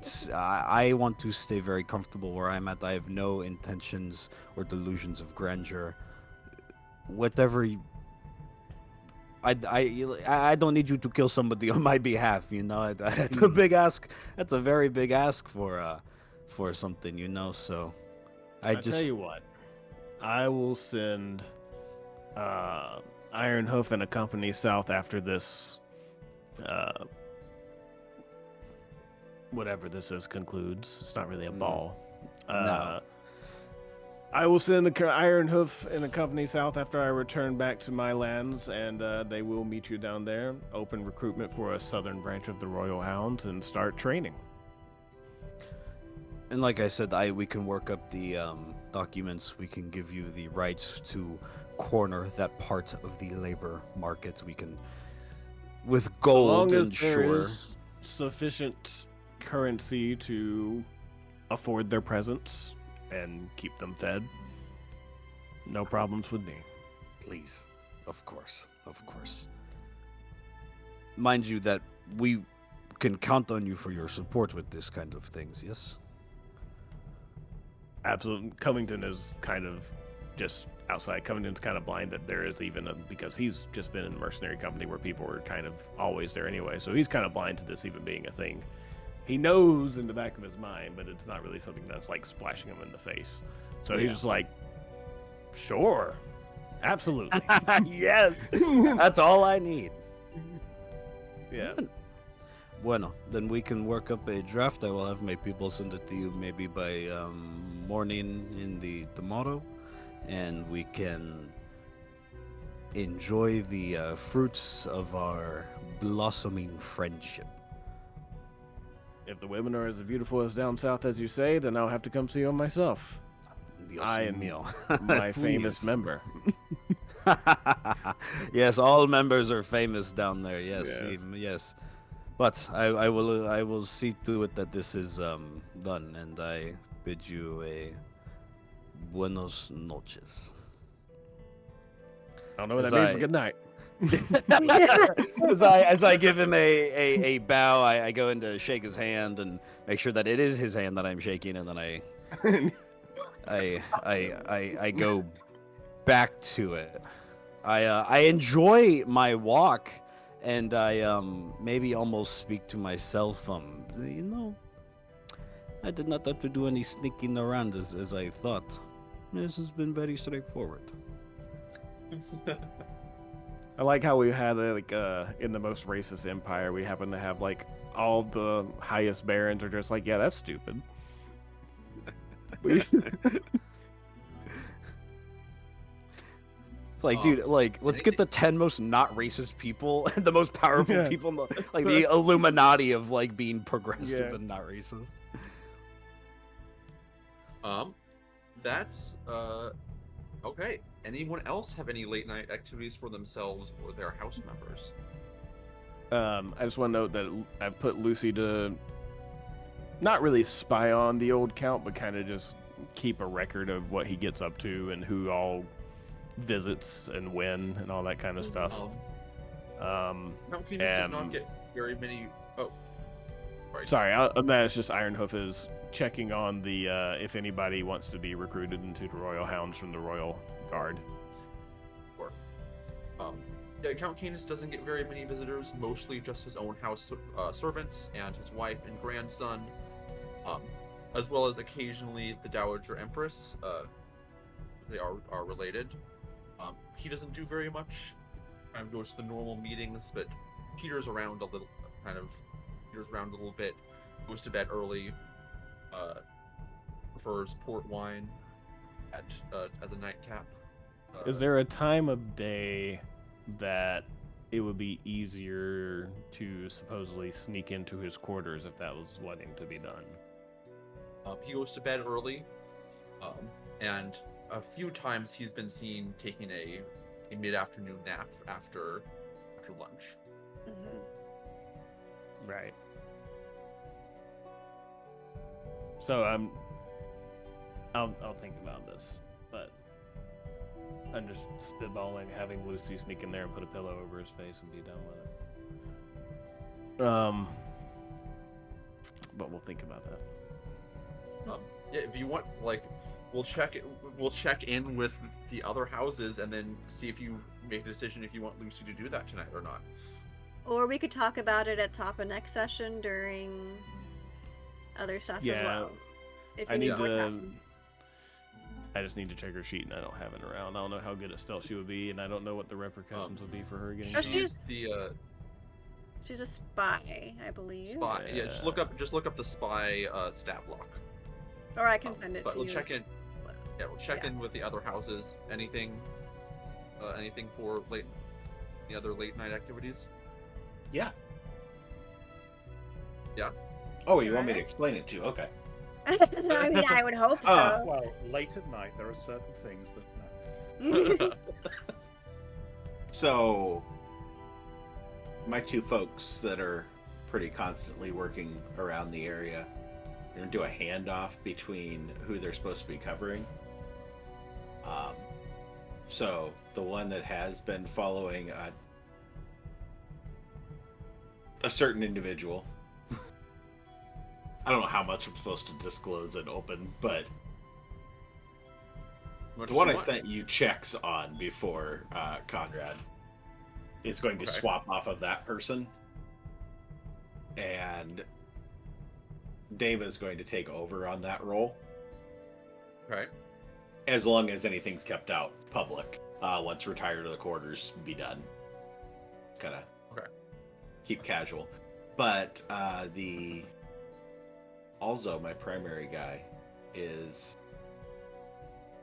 meet up with Deander, get invisibility passed back on him again at about 11:30ish, and then he's gonna camp in the garden over the midnight hour to see if the note passes along. My letter from the night. Oh, seeing if Does he show? Narcisse showed up. Or anybody else show. And feel free to resolve that next week if you want to. No. Have Al also make a perception check. Okay. Oof.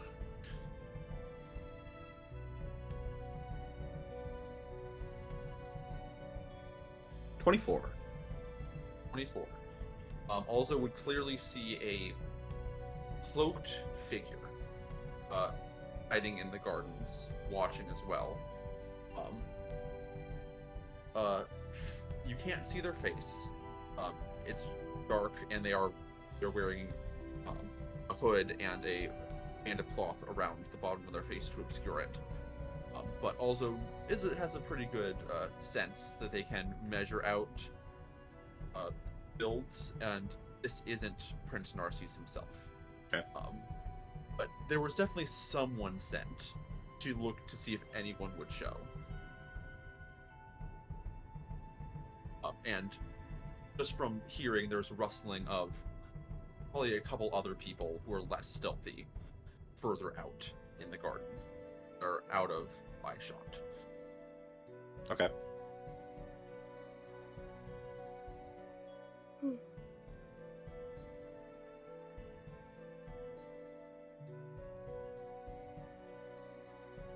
I'm gonna head to the church. Into the church? As I have done. Of course. Anything special, or just the normal Just proceedings for the night? head to the church. Okay, Check in. lovely.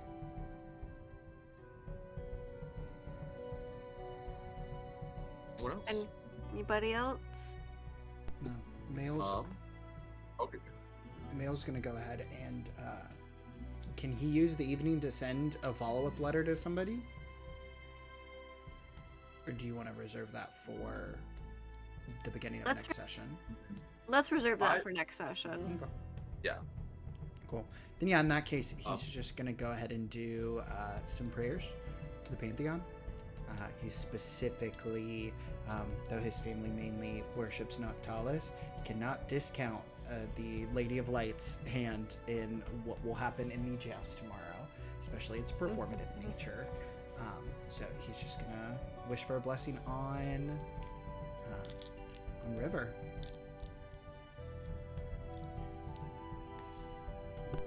Okay, I'm gonna check back in with you, Covington. You don't want to make the decision No, right it's now. too. It's okay. I think it's too risky. I don't know enough about this old man and if he's secretly a wizard. If you want to make a history check real quick, you can. And Roll a 1, he's a lich. Roll a 1, he's a lich. 12. 12. As far as you know, as far as you know, he holds no kind of martial or magical power. And even the few mentions to your memory, those all were like a martial ability. Those were years upon years, like probably long before you were even born. And there's nobody in his quarters but him. I could have Lucy tie a rope and swing through a window. Yeah, there's guards, 2 guards set outside his door, but no one at the window. I have to think about it. The thing is, if Lucy gets caught, that's a disaster. And a half. It's too much of a disaster and a half to risk, so I'm not going to do that. Still have time to think on it if you want to change your mind, and we'll get it figured out. And we can roll it. We can. For now, we're just getting in jail. Yep. You want to have Lucy make an investigation check or a perception check then? To do Absolutely. The last night monitoring of the count. Yeah, perception is +6 for her. Doesn't help if I roll in that 1, so she didn't see shit.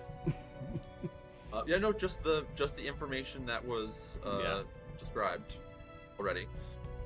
Damn it, Lucy, you were the most worthless spy. Also, dedicating the entire company to a year's service. Yeah.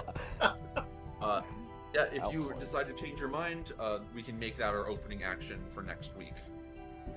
Yeah. So if there's not anything else from anyone, last call. case, go ahead and end this for our on-demand viewers. Thank you so much for watching. Please Thank you make for sure to joining join us next week for our big finale of Pens and Swords. Keep,